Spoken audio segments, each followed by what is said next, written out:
This is 24.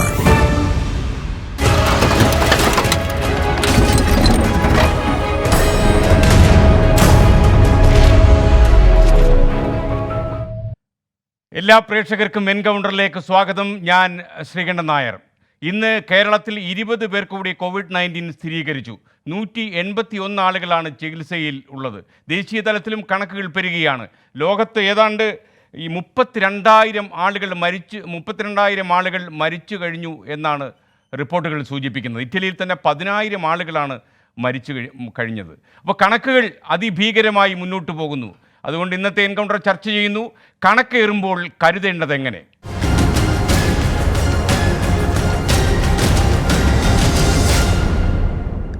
നിങ്ങളുടെ എല്ലാം അനുവാദത്തോടെ ഇന്നത്തെ എൻകൗണ്ടർ ആരംഭിക്കുന്നു. ഈ എൻകൗണ്ടറിൽ അതിഥികളായി തുറമുഖ വകുപ്പ് മന്ത്രി കടന്നപ്പള്ളി രാമചന്ദ്രൻ, പ്രതിപക്ഷ ഉപനേതാവ് ഡോക്ടർ MK മുനീർ, KGMOA മുൻ സംസ്ഥാന president doctor Shyam Sundar, rheumatologist doctor Padmanabha Shenoy എന്നിവർ തത്സമയം ചേരും.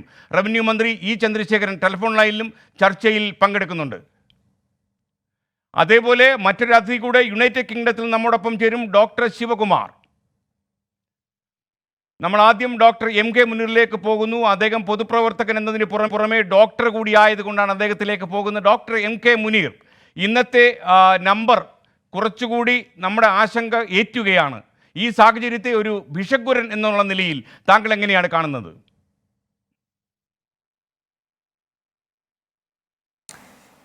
ഇപ്പോഴും നമ്മൾ സ്റ്റേജ് 2-ൽ തന്നെയാണ് ഉള്ളത്. കാരണം വന്ന അധികം കേസുകളും വിദേശത്തു നിന്നുള്ളവരാണ്. പിന്നെ ഉള്ളത് സെക്കൻഡറി ആയിട്ട്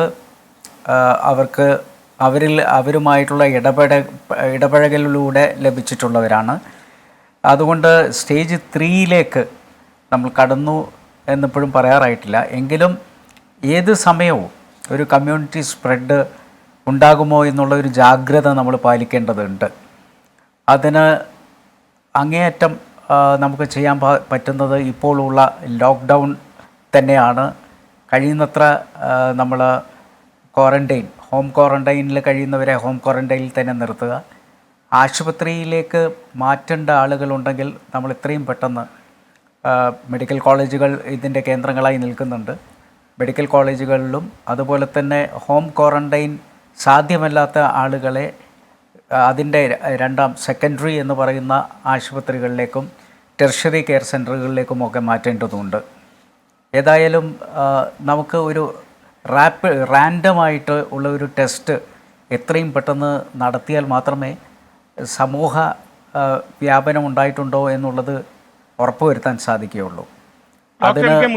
ഇന്നിപ്പോൾ കേരളത്തിൽ 181 ആളുകൾ ചികിത്സയിലുണ്ട്. ദേശീയ തലത്തിൽ ആലോചിക്കും മഹാരാഷ്ട്രയിൽ 196 ആളുകളാണ് ഇപ്പോൾ ചികിത്സയിലുള്ളത്. മഹാരാഷ്ട്ര കഴിഞ്ഞാൽ ഏറ്റവും കൂടുതൽ ആളുകൾ ചികിത്സയിലുള്ളത് കേരളത്തിലാണ്.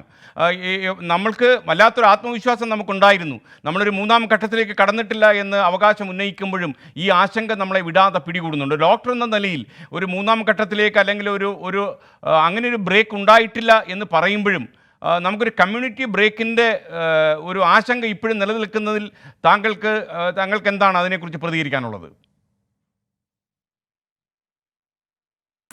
തീർച്ചയായിട്ടും നമ്മൾ ഞാൻ പറഞ്ഞല്ലോ, അതിൻ്റെ പടിയിൽ വന്ന് നിൽക്കുകയാണ്. ഏത് സമയവും ഇതൊരു കമ്മ്യൂണിറ്റി സ്പ്രെഡിലേക്ക് മാറാവുന്നതാണ്.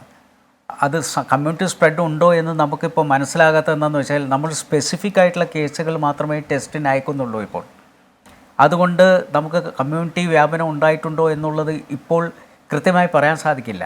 അതുകൊണ്ടാണ് ഞാൻ പറഞ്ഞത്, റാൻഡമായി നമ്മൾ ഒരു 100 ആളെ ഒരു പ്രദേശത്ത് ടെസ്റ്റിന് വിധേയമാക്കുക. അവർക്ക് സിംറ്റംസ് ഉണ്ടോ ഇല്ലേ എന്നുള്ളതല്ല, ഒരു 100 ആൾ ഇത് കണ്ടെത്തിയിട്ടുള്ള പ്രദേശത്തിൻ്റെ ചുറ്റുവട്ടത്തുമുള്ള കുറച്ച് ആൾക്കാരെ കൂടി നമ്മൾ ടെസ്റ്റിന് വിധേയമാക്കുമ്പോൾ മാത്രമാണ് ഇത് കമ്മ്യൂണിറ്റിയിലേക്ക് സ്പ്രെഡ് ചെയ്തിട്ടുണ്ടോ എന്ന് നമുക്ക് ഉറപ്പുവരുത്താൻ സാധിക്കുകയുള്ളൂ. മുഖ്യമന്ത്രി ഒരു ഘട്ടത്തിൽ പറഞ്ഞിരുന്നു നമ്മൾ റാൻഡം ടെസ്റ്റിലേക്ക് പോവുകയാണെന്ന്. പക്ഷേ റാൻഡം ടെസ്റ്റിലേക്ക് പോയതായി ഇപ്പോഴും ഞാൻ മനസ്സിലാക്കിയിട്ടില്ല. അപ്പോൾ റാൻഡം ടെസ്റ്റിലൂടെ മാത്രമേ നമുക്ക് കമ്മ്യൂണിറ്റി വ്യാപനം ഉണ്ടായിട്ടുണ്ടോ എന്നുള്ളത് സ്ഥിരീകരിക്കാൻ സാധിക്കുകയുള്ളൂ. അതുകൊണ്ട് നമ്മൾ വല്ലാത്തൊരു അവസ്ഥയിൽ തന്നെ ഉള്ളത്. ഇതിനെ നിസ്സാരമായി കാണാൻ സാധിക്കുകയില്ല. കമ്മ്യൂണിറ്റി സ്പ്രെഡ് വന്നു കഴിഞ്ഞാൽ നമുക്ക് ധാരാളം പരിമിതികൾ ആ സന്ദർഭത്തിൽ അതല്ല, പിന്നെ നമുക്ക് വരാനുള്ള പിടിച്ചാൽ സാധ്യത. കിട്ടത്തില്ല കാര്യങ്ങൾ. നമ്മുടെ ഇപ്പം നമ്മുടെ resource നിയന്ത്രണത്തിലാണ് മുഴുവൻ കാര്യങ്ങൾ mobilize ഒരു ചെയ്യാൻ പരിധി വരെ. അത് നമ്മൾ പരിധിവരെ നമ്മൾ പിന്നെ ഇപ്പോഴത്തെ കണക്കുകൾ അനുസരിച്ചും ഇപ്പോഴത്തെ ടെസ്റ്റ് റിസൾട്ട് അനുസരിച്ചും നമ്മൾ സ്റ്റേജ് 2-ലാണ്. ഈ ടെസ്റ്റുകൾ ഒന്നുകൂടി വ്യാപകമാക്കുമ്പോൾ ഇപ്പം ആർക്കെങ്കിലും ലക്ഷണമുണ്ടോ അല്ലെങ്കിൽ വന്നിട്ടുള്ള ആളുകൾ ക്വാറന്റൈനിൽ കഴിയുന്ന ആളുകളുടെയൊക്കെ മാത്രം ടെസ്റ്റുകളാണ് നമ്മൾ ചെയ്തുകൊണ്ടിരിക്കുന്നത്. മാത്രമല്ല വ്യാപകമായി ചെയ്യാൻ പറ്റുന്ന കിറ്റുകൾ, ഈ PCR കിറ്റുകൾ നമ്മുടെ കയ്യിൽ അത്ര സുലഭമല്ല. അപ്പോൾ റാൻഡം ടെസ്റ്റ് ചെയ്യുന്നതിന് വേണ്ടിയിട്ടുള്ള മറ്റ് മെത്തഡോളജിയിലേക്കും നമ്മൾ പോകേണ്ടി വരും. അങ്ങനെ റാൻഡം ടെസ്റ്റ് ചെയ്യുമ്പോഴേ കമ്മ്യൂണിറ്റി വ്യാപനം ഉണ്ടായിട്ടുണ്ടോ എന്നുള്ളതിനെക്കുറിച്ച് സ്ഥിരീകരിക്കാൻ സാധിക്കുകയുള്ളൂ. പക്ഷേ ഇന്ത്യയിൽ മൊത്തത്തിലെടുത്ത് നോക്കിക്കഴിഞ്ഞാലും നമ്മൾ ഇപ്പോൾ കേരളത്തിൻ്റെ പോലെ തന്നെ ഇന്ത്യയിലും മൊത്തത്തിൽ സ്റ്റേജ് 2-ൽ നിൽക്കുന്നു എന്നുള്ള രീതിയിൽ തന്നെയാണ് കാര്യങ്ങൾ മുന്നോട്ട് പോയിക്കൊണ്ടിരിക്കുന്നത്. ഞാൻ ഡോക്ടർ മുന്നീറിലേക്ക് വരാം. ഡോക്ടർ ശ്യാം സുന്ദർ, താങ്കളുടെ ഒരു അഭിപ്രായത്തിൽ ഇപ്പോൾ റാപ്പിഡ് ടെസ്റ്റ് കേരളത്തിലേക്ക് കൊണ്ടുവരും, പെട്ടെന്ന് തന്നെ നമുക്കിതിൻ്റെ റിസൾട്ട് അറിയാൻ പറ്റും എന്നൊരു സാഹചര്യം ഒരുക്കുന്നതിനെക്കുറിച്ച് മുഖ്യമന്ത്രി പറയുന്നുണ്ടായിരുന്നു. ഈ റാപ്പിഡ് ടെസ്റ്റ് പ്രായോഗികമാണ് ഒരു പ്രൊഫഷണൽ എന്ന നിലയിൽ താങ്കൾ ആലോചിക്കുമ്പോൾ എന്താണ് താങ്കളുടെ ഒരു പ്രതികരണം അക്കാര്യത്തിൽ? തീർച്ചയായിട്ടും COVID-19 സ്ഥിരീകരിക്കുന്നതിന് നമുക്ക് 2 ടെസ്റ്റാണുള്ളത്. ഒന്ന് PCR ടെസ്റ്റും പിന്നെ ഈ പറഞ്ഞ പോലെ ആൻറ്റിബോഡി നോക്കുന്ന റാപ്പിഡ് ടെസ്റ്റുമാണ്. ഇപ്പോൾ നമുക്കൊരു ചികിത്സ ആരംഭിക്കണമെങ്കിൽ തീർച്ചയായിട്ടും ഈ ടെസ്റ്റിൻ്റെ ഒന്നും ആവശ്യമില്ല. ആവശ്യമില്ലാതെ തന്നെ നമുക്ക് ഈ ചികിത്സ ആരംഭിക്കാം. കാരണം ചികിത്സ അത്ര വളരെ സങ്കീർണമായ കാര്യങ്ങളല്ല. പ്രത്യേകിച്ചും വലിയ സിംറ്റംസ് ഒക്കെ വളരെ മൈൽഡാണ് ഇപ്പോൾ ഉള്ള COVID-19 ഉള്ള ആളുകൾക്ക്. വളരെ കുറച്ച് 5% ഒരു 10% ആളുകൾക്ക് മാത്രമാണ് വളരെ സങ്കീർണമായ സ്ഥിതിയിലേക്ക് അത് പോകുന്നത്. അപ്പോൾ അതുകൊണ്ട് ചികിത്സയ്ക്ക് വേണ്ടി നമ്മളത് ചെയ്യേണ്ട കാര്യമില്ല ശരിക്കും പറഞ്ഞാൽ. പക്ഷേ എന്നാൽ നമ്മുടെ ഈ COVID-19 വളരെയധികം പെട്ടെന്ന് പടർന്നു പിടിക്കുന്ന ഒരു അസുഖമാണ്. 80% ആളുകൾക്കും പ്രത്യേക സിംറ്റം ഒന്നും ഉണ്ടായിരിക്കത്തില്ല എന്നുള്ളത് നമ്മൾ മനസ്സിലാക്കേണ്ടതുണ്ട്. അപ്പോൾ അത് വൈറസ് നമ്മുടെ ശരീരത്തിൽ ഉണ്ടാവുകയും 80% ആളുകൾ സിംറ്റം ഇല്ലാതിരിക്കുകയും ചെയ്യുന്ന ആളുകൾ നമ്മളവരെ എസിംറ്റമാറ്റിക് ആണെങ്കിൽ പോലും അവർക്ക് ഈ രോഗം പരത്താനുള്ള കഴിവുണ്ട് നമ്മൾ മനസ്സിലാക്കണം. ഈ കഴിവ് പരത്തുമ്പോൾ തന്നെ പലർക്കും ഉണ്ടാകുന്ന പറ്റുമ്പോൾ ഈ പ്രത്യേകിച്ചും ഇമ്മ്യൂണോ കോംപ്രമൈസ്ഡായ ആളുകൾക്കും മറ്റുള്ള ചില ആളുകൾക്കും മാത്രമാണ് വളരെ സീരിയസ് ആയിട്ട് പോകത്തുള്ളൂ. പക്ഷേ വളരെ സീരിയസ് ആയിട്ട് പോകുന്ന ആളുടെ നമ്പർ പോലും നമ്മളെ സംബന്ധിച്ചിടത്തോളം വളരെ കൂടുതലാണ്. നമ്മളിപ്പോഴുള്ള ആരോഗ്യ സംരക്ഷണ പ്രവർത്തകരും അതിനുവേണ്ട ഇൻഫ്രാസ്ട്രക്ചറും ഇത് മുഴുവൻ കണ്ടെടുക്കാൻ രീതിയിലുള്ള സജ്ജമാകുന്ന രീതിയിലല്ല നമ്മളിവിടെ നിൽക്കുന്നത്. അപ്പോൾ അതുകൊണ്ട് നമുക്ക് ഇൻ്റർവീൻ ചെയ്യാൻ പറ്റുന്ന ഏറ്റവും പ്രധാനപ്പെട്ട ഭാഗം ഇപ്പോഴാണ്. ഈ ജനസമ്പർക്കം നിർത്തുക, അത് ഒഴിവാക്കുക. ബ്രേക്ക് ദ ചെയിൻ ക്യാമ്പയിനാണ് ഏറ്റവും എഫക്റ്റീവായിട്ടുള്ള സ്ട്രാറ്റജി നമുക്കുള്ളത്. ഡോക്ടർ, ഞാനൊരു കാര്യം ചോദിക്കട്ടെ. KGMOA മറ്റൊരു കാര്യവുമായി രംഗത്ത് വന്നിട്ടുണ്ടല്ലോ. അതായത് കമ്മീഷണർമാരുടെ റിപ്പോർട്ട് അനുസരിച്ച് ഡോക്ടർമാരെ കുറിപ്പുണ്ടെങ്കിൽ ഈ വിഡ്രോയൽ സിംറ്റംസ് കാണിക്കുന്ന മദ്യപന്മാർക്ക് മദ്യം കൊടുക്കാം, ചെറിയൊരു അളവിലെങ്കിലും കൊടുത്ത് അവരെ ആത്മഹത്യയിലേക്ക് കൊണ്ടുപോകാതെ സംരക്ഷിക്കാമെന്നതിൽ സർക്കാരിൻ്റെയും എക്സൈസ് വകുപ്പിൻ്റെ ഒരു നീക്കമുണ്ട്. നിങ്ങളതിനെതിരായി അതിൻ്റെ ഒരു പ്രോട്ടോകോൾ ലംഘനമായിട്ട് നിങ്ങൾ കാണുകയും അതിനെതിരെ രംഗത്ത് വരികയും ചെയ്തിട്ടുണ്ട്. സത്യം പറഞ്ഞു കഴിഞ്ഞാൽ നമ്മളുടെ COVID-19 ബാധിച്ച് മരിച്ച ആളിൻ്റെ എണ്ണം കേരളത്തിൽ 1 ആണെങ്കിൽ ആത്മഹത്യ ചെയ്ത ആളുകളുടെ എണ്ണം എത്രയാണ് മദ്യത്തിൻ്റെ പ്രശ്നം മൂലം എന്ന് എനിക്കും താങ്കൾക്കും അറിയാം. അപ്പോൾ ഈ ഒരു സാഹചര്യത്തിൽ ഇതല്ലാതെ നിങ്ങൾക്ക് പറയാനുള്ള ഒരു വേ ഔട്ട് എന്താണ് ഗവൺമെൻറ്റിൻ്റെ മുന്നിൽ? മദ്യം ഉണ്ടാകുന്ന അസുഖങ്ങൾ നമ്മൾ ഇന്നിപ്പോൾ ഉണ്ടായതല്ല, അത് നേരത്തെ തന്നെ ഉള്ള കാര്യങ്ങളാണ്. അപ്പോൾ അതിനെ നിയന്ത്രിക്കാനുള്ള ഒരു ചികിത്സ തീർച്ചയായിട്ടും മദ്യമല്ല എന്നുള്ളതാണ് ഡോക്ടർമാരുടെ എല്ലാവരുടെയും തീരുമാനം. നമ്മൾ തീ അണയ്ക്കാൻ വേണ്ടി മണ്ണെണ്ണയോ പെട്രോളോ ഒഴിക്കുന്നത് പോലെയാണിത്. നമ്മൾ മദ്യം ഒഴിവാക്കാൻ വേണ്ടി നമ്മൾ മദ്യം കൊടുക്കുക. ഡോക്ടർ, അങ്ങനെയാണെങ്കിൽ നിങ്ങളൊരു ആൾട്ടർനേറ്റീവ് സൊല്യൂഷൻ സർക്കാരിനോട് പറയണമല്ലോ. യു ആർ ദ പ്രൊഫഷണൽസ്, നിങ്ങൾ പറയണമല്ലോ. തീർച്ചയായിട്ടും അത് ഇന്ന് ഈ പറഞ്ഞ മദ്യത്തിന് അടിമയാളുടെ വിഡ്രോവൽ സിൻഡ്രോം അതിനെ ചികിത്സിക്കാനുള്ള നിരവധി പദ്ധതികൾ ഇപ്പോഴും തന്നെ ഉണ്ട്. ആ പദ്ധതികൾ ശരിക്കും പറഞ്ഞാൽ ശക്തിപ്പെടുത്തുകയും അതിനുവേണ്ടി ആളുകളെ മാറ്റി നിർത്തുകയാണ് വേണ്ടത്. ഈ സമയത്ത് പ്രത്യേകിച്ച് നമ്മുടെ ജീവൻ പോലും അപകടത്തിലാകുന്ന ഈ സമയത്ത് നമ്മൾ ഈ പറഞ്ഞ കാര്യങ്ങളിലേക്ക് നമ്മുടെ ശ്രദ്ധ ഡൈവേർട്ട് ചെയ്യാതിരിക്കുകയാണ് ശരിക്കും പറഞ്ഞാൽ വേണ്ടത്. അതിന് മദ്യം കൊടുക്കുക എന്ന് നമ്മുടെ ബ്രേക്ക് ദ ചെയിനും കമ്മ്യൂണിറ്റി സ്പ്രെഡും തടയുന്നതിൽ നിന്ന് നമ്മൾ ശ്രദ്ധ മാറിപ്പോവുകയും ഈ ഒരു രീതിയിലെ ജനങ്ങളുടെ ശ്രദ്ധയും ചർച്ചയും മാറിപ്പോകുന്നതും ശരിയല്ല. ഞാൻ ഡോക്ടർ ഒരു കാര്യം കൂടി ചോദിച്ചോട്ടെ, അതായത് ഈ ഒരു തീരുമാനത്തിൽ നിന്ന് ഗവൺമെന്റ് പിന്നോക്കം പോവുകയാണെങ്കിൽ, അതായത് മദ്യത്തിന്റെ വിഡ്രോയൽ സിംറ്റംസ് ഉള്ള രോഗികൾക്ക് മദ്യം കൊടുക്കുന്നതിൽ നിന്ന് ആളുകൾ അതായത് ഈ എക്സൈസ് വകുപ്പ് പിന്നോട്ട് പോവുകയാണെങ്കിൽ കൂടുതൽ ആത്മഹത്യകളും അതേപോലുള്ള പ്രശ്നങ്ങളും കേരളത്തിൽ ഉണ്ടാകും എന്ന് ഭയക്കുന്നവരുണ്ട്. അതിനെക്കുറിച്ച് ഡോക്ടറുടെ അഭിപ്രായം എന്താണ്? മദ്യം കഴിക്കുന്നവർക്കും അത് അടിമയാൾക്ക് മാത്രമേ ഇങ്ങനെ severe withdrawal syndrome and suicidal ടെൻഡൻസിയൊക്കെ ഉണ്ടാവാൻ സാധ്യതയുള്ളൂ. അതൊക്കെ ഇന്ന് രാവിലെ അല്ലെങ്കിൽ ഇന്നലെ രാവിലെ ഉണ്ടാകുന്ന കാര്യങ്ങളല്ല. അത് കഴിഞ്ഞ 6 മാസം അല്ലെങ്കിൽ 1 വർഷമായിട്ട് തന്നെ പ്രത്യക്ഷമാകുന്ന കാര്യങ്ങളാണ്. അവരെ ഐഡൻറ്റിഫൈ ചെയ്യാൻ നമുക്ക് സാധിക്കും, കൂടെയുള്ള ആളുകൾക്ക് സാധിക്കും, സമൂഹത്തിലുള്ളവർക്ക് സാധിക്കും ഇവരാരാണ് ഇതിനകത്ത് പോകാൻ സാധ്യതയുള്ളതെന്ന്. അവരെ നമ്മൾ നിരീക്ഷിക്കുകയാണെങ്കിൽ അവരെ മനസ്സിലാക്കാനും സാധിക്കും ഇത് ആരാണ് ഇത്ര കോംപ്ലിക്കേഷനിലേക്ക് പോകാൻ സാധ്യതയുള്ളതെന്ന്. അവരെ നമുക്ക് ഐഡൻറ്റിഫൈ ചെയ്യുകയും അവരെ നമുക്ക് ചികിത്സിക്കുകയും ചെയ്യാം. അതിന് വലിയ ICU വലിയ പറഞ്ഞ പോലെ ട്രഷറി കെയർ സെൻ്ററോ ഒന്നും ആവശ്യമില്ല. സാധാരണ കൗൺസിലർമാർക്കും സാധാരണ ജനങ്ങൾക്കും ചെറിയ ട്രെയിനിങ്ങുകൾ കൊണ്ട് തന്നെ അവരെ നമ്മൾ ഈ രീതിയിൽ എടുക്കാൻ പറ്റും. ഞാൻ ഡോക്ടറിലേക്ക് വരാം. ഞാൻ നമ്മുടെ തുറമുഖ വകുപ്പ് മന്ത്രി ശ്രീ കടന്നപ്പള്ളി രാമചന്ദ്രൻ നമ്മുടെ ഈ ചർച്ചയിൽ പങ്കെടുക്കുന്നുണ്ട്. ഞാൻ അദ്ദേഹത്തിലേക്ക് ഒന്ന് പോകുന്നു. ഇന്ന് അദ്ദേഹത്തിന് ചാർജുള്ള ജില്ല കണ്ണൂരാണ്. അവിടെ നിന്ന് 8 പേർക്ക് പോസിറ്റീവ് റിസൾട്ടാണ്. അവർക്ക് 8 പേർക്ക് രോഗം സ്ഥിരീകരിച്ചു കഴിഞ്ഞു. ശ്രീ കടന്നപ്പള്ളി രാമചന്ദ്രൻ, താങ്കൾ കണ്ണൂരിലെ കണ്ണൂർക്കാരനാണ്. കണ്ണൂർ ജില്ലയെക്കുറിച്ച് വളരെ ആഴത്തിൽ അറിയാവുന്ന ഒരാളാണ്. ഇത്ര നമ്പർ കൂടാനുള്ള, പ്രത്യേകിച്ച് ഇന്ന് 8 പേരുടെ പോസിറ്റീവ് റിസൾട്ട് കൂടി വന്ന സാഹചര്യത്തിൽ ഞാൻ ചോദിക്കുകയാണ്, എന്ത് സാഹചര്യത്തിലാണ് ഇത്രയും നമ്പർ അവിടെ കൂടി വരുന്നത് കണ്ണൂരിൽ? അതായത് കണ്ണൂർ, കാസർഗോഡ് ജില്ലകളെന്ന് പറയുന്നത് ഏറ്റവും കൂടുതൽ ദുബായിയുമായി ബന്ധമുള്ള ജനങ്ങളാണ്, പ്രവാസികൾ. കാസർഗോഡുള്ളവർ ഇവിടെയുള്ളവരും തമ്മിൽ ഒരുപാട് ബന്ധങ്ങൾ ഭൂമിശാസ്ത്രപരമായി പണ്ട് കണ്ണൂർ ജില്ലയുടെ ഭാഗമായിരുന്നു. ഭാഗം എന്നല്ല, കണ്ണൂർ ജില്ലയുടെ ഭാഗം. പിന്നീടാണ് 2 ജില്ലകളായി മാറിയത്. അതുകൊണ്ട് തന്നെ ഭൂമിശാസ്ത്രപരമായും സാമൂഹ്യമായുള്ള ബന്ധം അത് ഏതാണ്ടും നിൽക്കുകയാണ്. അവിടെയുള്ളവർ ഇവിടെയുള്ള അവിടെ പോയി ബന്ധപ്പെടുകയും ചെയ്യുന്ന സൗഹൃദ ബന്ധം, കുടുംബം, ഇതൊക്കെ ഉള്ളതാണ്. അവിടെ ഏറ്റവും കൂടുതൽ ദുബായിയുമായി ബന്ധമുള്ള ആളുകളാണ് ഈ യാത്രയിൽ പങ്കെടുക്കുന്നത്. ഇവിടെ ഈ 38 ഇപ്പോൾ ഇന്ന് 8 പേർ എന്ന് പറയുന്നതെല്ലാം തന്നെ ദുബായിൽ നിന്ന് വന്നവരാണ്. ഇതിനു മുമ്പും അത് തന്നെയായിരുന്നു സ്ഥിതി. അപ്പോൾ അതുകൊണ്ട് ഈ ദുബായിൽ നിന്ന് വന്നവരെ, ഇവിടെ ഉള്ളവർക്ക് ആർക്കുമല്ല, മറ്റ് രാജ്യങ്ങളിൽ നിന്ന് പോയി വിദേശത്ത് പ്രത്യേകിച്ച് ദുബായിൽ നിന്ന് വന്നവരാണ് ഇവിടെ പ്രവേശിക്കപ്പെട്ടവർ. ഇപ്പോൾ 8 പേരാണ് ഇന്ന്. ആ 8 പേരും അതിൽ ഈ പരിശോധനയ്ക്ക് വിധേയമാക്കിയിരിക്കുകയാണ്. തീർച്ചയായും ഓരോ ദിവസവും ഇങ്ങനെ പല ജില്ലകളിലും മൊത്തമായി കേരളത്തിലും ഇന്ത്യയിലും രാജ്യത്തെല്ലാം വർദ്ധിച്ചുകൊണ്ടിരിക്കുന്ന സാഹചര്യമുണ്ട്. എങ്കിൽ ഇവിടെ നമ്മളിതൊക്കെ പ്രതിരോധിക്കുന്നതിന് വളരെ കാര്യക്ഷമമായ പ്രവർത്തനങ്ങൾ നടത്തിയിട്ടുണ്ട്. ബഹുമാനപ്പെട്ട മുഖ്യമന്ത്രി കർശനമായി പറഞ്ഞതുപോലെ സഹകരിക്കണം ജനങ്ങൾ. അപ്പോൾ പോലീസും ആരോഗ്യവകുപ്പും ജനപ്രതിനിധികളും പിന്നെ ജില്ലാ ഭരണകൂടവും എല്ലാവരും ഒരുപോലെ ശ്രമിച്ചതിൻ്റെ ഫലമായിട്ടാണ് ഇതിന് വലിയൊരു പ്രതിരോധ പ്രവർത്തനം മുന്നോട്ട് കൊണ്ടുപോകാൻ കഴിഞ്ഞത്. അതിനിടയിലാണ് വരുന്നവരും പോകുന്നവരും. അവർ വന്നു കഴിഞ്ഞാൽ അന്വേഷണത്തിന് അവർ മനസ്സായി കഴിഞ്ഞാൽ ഉടനെ തന്നെ അവരെ പരിശോധനയ്ക്ക് വിധേയമാക്കാനുള്ള ക്രമീകരണങ്ങൾ തന്നെ ജില്ലാടിസ്ഥാനത്തിൽ ചെയ്തിട്ടുണ്ട്. എല്ലാ ദിവസവും റിവ്യൂ യോഗങ്ങൾ നടക്കുന്നുണ്ട്. ഇതെല്ലാം നടക്കുകയാണ്. അപ്പോൾ അതുകൊണ്ട് ആ വ്യാപനം തടയേണ്ടതിൻ്റെ ആവശ്യകത കണക്കെടുത്തുകൊണ്ട് തന്നെ ഫലപ്രദമായ നടപടികൾ സ്വീകരിക്കുന്നതിന് ഗവൺമെൻറ് നിർദ്ദേശമനുസരിച്ച് ഞാൻ അങ്ങോട്ട് വേറൊരു കാര്യം ചോദിക്കട്ടെ. അതായത് കേരളത്തിൻ്റെ പല സ്ഥലങ്ങളിലും ഈ സമൂഹ വ്യാപനം എന്ന മഹാമാരി ഉണ്ടാകാതിരിക്കാൻ വേണ്ടി ആളുകൾ ഒത്തുകൂടുന്നതും സംഘം ചേരുന്നതും തടയാൻ പരമാവധി ശ്രമങ്ങൾ നടക്കുന്നുണ്ട്. പോലീസ് നിരത്തുകളിലൊക്കെ കർശനമായിട്ടുണ്ട്, നടപടികളൊക്കെ കർക്കശമാക്കിയിട്ടുണ്ട്, തീരുമാനങ്ങളൊക്കെ അവർ പെട്ടെന്ന് തന്നെ അവതരിപ്പിക്കുന്നുണ്ട്. എന്നിരുന്നാലും ചില സ്ഥലങ്ങളിലൊക്കെ തന്നെ പിന്നെയും ആളുകൾ ഒത്തുകൂടുകയാണ്. ലാഘവത്തോടെ ഇതിനെ കാണുന്ന ആളുകളുണ്ട്. പായിപ്പാട്ടെ സംഭവമായിട്ട് താരതമ്യപ്പെടുത്തിയല്ല ഞാൻ പറയുന്നത്, അത് വേറൊരു പ്രശ്നമാണ്. മാത്രമല്ല നമ്മുടെ നാട്ടിൽ ഇപ്പോഴും ഈ COVID-19 എന്ന് പറയുന്ന മഹാവ്യാധിയെ നേരിടുമ്പോൾ അതിലൊരു 4ാം തരം രാഷ്ട്രീയം കളിക്കുന്ന ആളുകൾ വരെ ഉണ്ട് എന്നുള്ളത് എന്നെ അത്ഭുതപ്പെടുത്തിയ ഒരു കാര്യമാണ്. ഞാൻ കൂട്ടത്തിൽ പറയുകയാണ്, അതൊരു ചർച്ചാ വിഷയമാക്കാൻ ഞാൻ ഉദ്ദേശിക്കുന്നില്ല.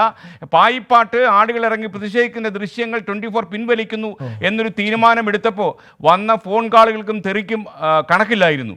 അത് പിന്നീട് ഞാൻ അവരുടെ എല്ലാം നമ്പർ തിരഞ്ഞ് അന്വേഷിച്ച് നോക്കിയപ്പോൾ ഒരു പ്രത്യേക തരം ആളുകളാണ് ഈ വിളിച്ചിരിക്കുന്നത്. അപ്പോൾ ഇവർക്കെല്ലാം കേരളത്തിൽ COVID-19 ബാധിച്ചാൽ എനിക്കും എൻ്റെ ഭാര്യയ്ക്കും 24-ലെ സ്റ്റാഫിൻ്റെ മക്കൾക്ക് മാത്രമാണോ വരിക? ഇത്രയും തരംതാണ രാഷ്ട്രീയം കളിക്കുന്ന നേതാക്കന്മാർ ഈ സംസ്ഥാനത്തുണ്ടല്ലോ. ഞാൻ തലേ കൈവച്ച് ആലോചിച്ച് നോക്കുകയാണ്. പക്ഷേ എനിക്കവരോടുള്ളത് സഹതാപം മാത്രമാണ്. ഞാനൊരു ചർച്ചയിലേക്ക് അത് കൊണ്ടുപോകുന്നില്ല. കാരണം ഇതിൽ തലമുതിർന്ന പോസ്റ്റ് ഗ്രാജുവേഷൻ വരെ വിദ്യാഭ്യാസമുള്ള നേതാക്കന്മാർ വരെ ഉണ്ട് എന്നുള്ളത് എന്നെ വല്ലാണ്ട് ആശങ്കപ്പെടുത്തുന്നു. ഈ നാടിൻ്റെ ഭാവി ഇതേപോലുള്ള രാഷ്ട്രീയ നേതാക്കന്മാരിലാകുമല്ലോ എന്നുള്ള ഭയം എനിക്കുണ്ടെന്ന് ഞാൻ കടന്നപ്പള്ളി രാമചന്ദ്രനോട് തുറന്ന് പറയുകയാണ്. പക്ഷേ ഞാനൊരു ചർച്ചയ്ക്കായിട്ട് ഇത് കൊണ്ടുപോകാൻ ഉദ്ദേശിക്കുന്നില്ല. 24-ന് ഒരു രാഷ്ട്രീയമേ ഉള്ളൂ. COVID-19 ബാധിച്ച് നമ്മുടെ നാട്ടിൽ ആളുകൾ കൊല്ലപ്പെടാൻ പാടില്ല. ആ ഒരു രാഷ്ട്രീയം മാത്രമേ നമുക്കുള്ളൂ എന്ന് അസന്നിഗ്ധമായി ഞാൻ പറയുകയാണ്. 24 എടുത്ത ആ നിലപാടിൽ ഞങ്ങൾ ഉറച്ചു നിൽക്കുകയാണ്. വ്യക്തിപരമായി ഞാൻ എടുത്ത ഒരു തീരുമാനം കൂടിയാണ് ചീഫ് എഡിറ്റർ എന്ന നിലയിൽ. ആ തീരുമാനത്തിൽ ഇപ്പോഴും ഞാൻ അടിവരയിടുന്നു. അത് 4-5 നേതാക്കന്മാർ അനോണിമസ് കോൾ വിളിച്ചതുകൊണ്ട് മാറ്റിമറിക്കാൻ പറ്റില്ല എന്ന് കൂടി ഞാൻ അടിവരയിട്ട് ബോധ്യപ്പെടുത്തുകയാണ് അവരെ. ശ്രീ കടന്നപ്പള്ളി, അതായത് കണ്ണൂരിലും പരിസര പ്രദേശങ്ങളിലും മറ്റുള്ള സ്ഥലങ്ങളിലുമൊക്കെ തന്നെ നാട്ടുകാർക്ക് ഇതിൻ്റെ അവബോധം എങ്ങനെയുണ്ട് ഇപ്പോഴത്തെ സാഹചര്യത്തിൽ? കാരണം നമ്മൾക്കൊരു മഹാവിപത്ത് നമ്മുടെ വാതിലിന് തൊട്ടപ്പുറം നിൽപ്പുണ്ട്. പ്രധാനമന്ത്രി പറഞ്ഞു ലക്ഷ്മണരേഖ കടക്കാൻ നമ്മൾ അനുവദിച്ചുകൂടാ എന്ന്, മുഖ്യമന്ത്രി പറയുന്നു. എന്നാൽ ഇതൊന്നും കേൾക്കാത്ത ആളുകളുണ്ട്. കടന്നപ്പള്ളിയിലേക്ക്. അതെ. അപ്പോൾ താങ്കൾ പറഞ്ഞത് വളരെ വസ്തുതാപരമാണ്. അപ്പോൾ ഇതിന് ഈ ജനങ്ങൾ ബോധവൽക്കരണത്തിൻ്റെ ഭാഗമായി സ്വീകരിക്കേണ്ട നിരന്തരമായ ജാഗ്രത, സ്വയം ജാഗ്രതയും അച്ചടക്കവും കുറേ കൂടി പരിപാലിക്കപ്പെടണമെന്നുള്ളതാണ് അനുഭവങ്ങളുടെ അടിസ്ഥാനത്തിൽ പറയാൻ കഴിയുന്നത്. വിദ്യാഭ്യാസ പ്രബുദ്ധത, രാഷ്ട്രീയ പ്രബുദ്ധത, സാംസ്കാരിക എല്ലാം ഉള്ളതാണ് കേരളത്തിലെ ജനങ്ങൾ മറ്റേത് സംസ്ഥാനത്തേക്കാളേറെ. അപ്പോൾ ഒരു ആഹ്വാനം മതി അത് പ്രത്യക്ഷം പ്രതിപാലിക്കാൻ. പ്രധാനമന്ത്രി പ്രഖ്യാപിച്ചിട്ടുണ്ട്, മുഖ്യമന്ത്രി ആവർത്തിച്ച് പ്രഖ്യാപിച്ചിരിക്കുകയാണ്. അപ്പോൾ ഇതിൻ്റെ വ്യാപനം തടയുന്നതിന് ജനങ്ങളുടെ സഹകരണം എങ്ങനെ വേണമെന്നതിനെക്കുറിച്ചെല്ലാം തന്നെ ബഹുമാനപ്പെട്ട മുഖ്യമന്ത്രി കൃത്യമായി ഓരോ ദിവസവും പറയുകയും പ്രത്യേക ജില്ലകളിലും എല്ലാവരെയും അറിയിച്ചുകൊണ്ടിരിക്കുകയാണ്. അത് പ്രത്യക്ഷം പ്രതിപാലിച്ചാൽ ഈ പറയുന്ന ഒരു ബുദ്ധിമുട്ടാവുകയില്ല. ചില സംഭവങ്ങൾ ഉണ്ടായിട്ടുണ്ട്, താങ്കൾ ചൂണ്ടിക്കാണിച്ചതുപോലെ. അതുകൊണ്ട് പോലീസിന് ചില ഇടപെടൽ ഉണ്ടായിട്ടുണ്ട്, വേണ്ടി വന്നിട്ടുണ്ട്. ശ്രീ കടന്നപ്പള്ളി, ഇപ്പോൾ നമ്മളെ വേദനിപ്പിക്കുന്ന മറ്റൊരു വാർത്ത കൂടി വരുന്നു. ഇടുക്കിയിൽ ഒരാളിൻ്റെ കൂടെ പരിശോധനാ ഫലം പോസിറ്റീവാണെന്ന് കണ്ടു. ഒരാൾക്ക് കൂടി രോഗം സ്ഥിരീകരിക്കുകയാണ്.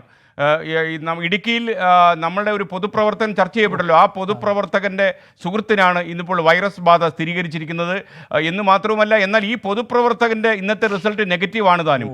എന്നാൽ ഈ പൊതുപ്രവർത്തകൻ്റെ സുഹൃത്തിനാണ് ഇന്നിപ്പോൾ വൈറസ് ബാധ സ്ഥിരീകരിച്ചിരിക്കുന്നത്. നിങ്ങളൊന്ന് ക്ഷമിക്കണം, കൂടുതൽ വിശദാംശങ്ങളുമായി ഇടുക്കിയിൽ നിന്ന് ഞങ്ങളുടെ പ്രതിനിധി എബിൻ ജോസ് ഈ സംവാദത്തിലേക്ക് വരികയാണ്. എബിൻ ജോസ്, വളരെ സംക്ഷിപ്തമായി പറഞ്ഞാൽ ഈ സംഭവത്തിൻ്റെ പശ്ചാത്തലം എന്താണ്? ഏത് സാഹചര്യത്തിലാണ് ഈ സുഹൃത്തിന് വൈറസ് ബാധ ഉണ്ടായിരിക്കുന്നത്? SKN അല്പം മുമ്പാണ് ഇടുക്കി സ്വദേശിയായ ഒരാൾക്ക് കൂടി COVID-19 സ്ഥിരീകരിച്ചത്. ജില്ലാ ഭരണകൂടമാണ് ഈ വാർത്ത ഇപ്പോൾ പുറത്തുവിട്ടിരിക്കുന്നത്. നേരത്തെ കോവിഡ് സ്ഥിരീകരിച്ച പൊതുപ്രവർത്തകനുമായി അടുത്തിടപഴകിയ ചെറുതോണി സ്വദേശിക്കാണ് ഇപ്പോൾ COVID-19 സ്ഥിരീകരിച്ചിരിക്കുന്നത്.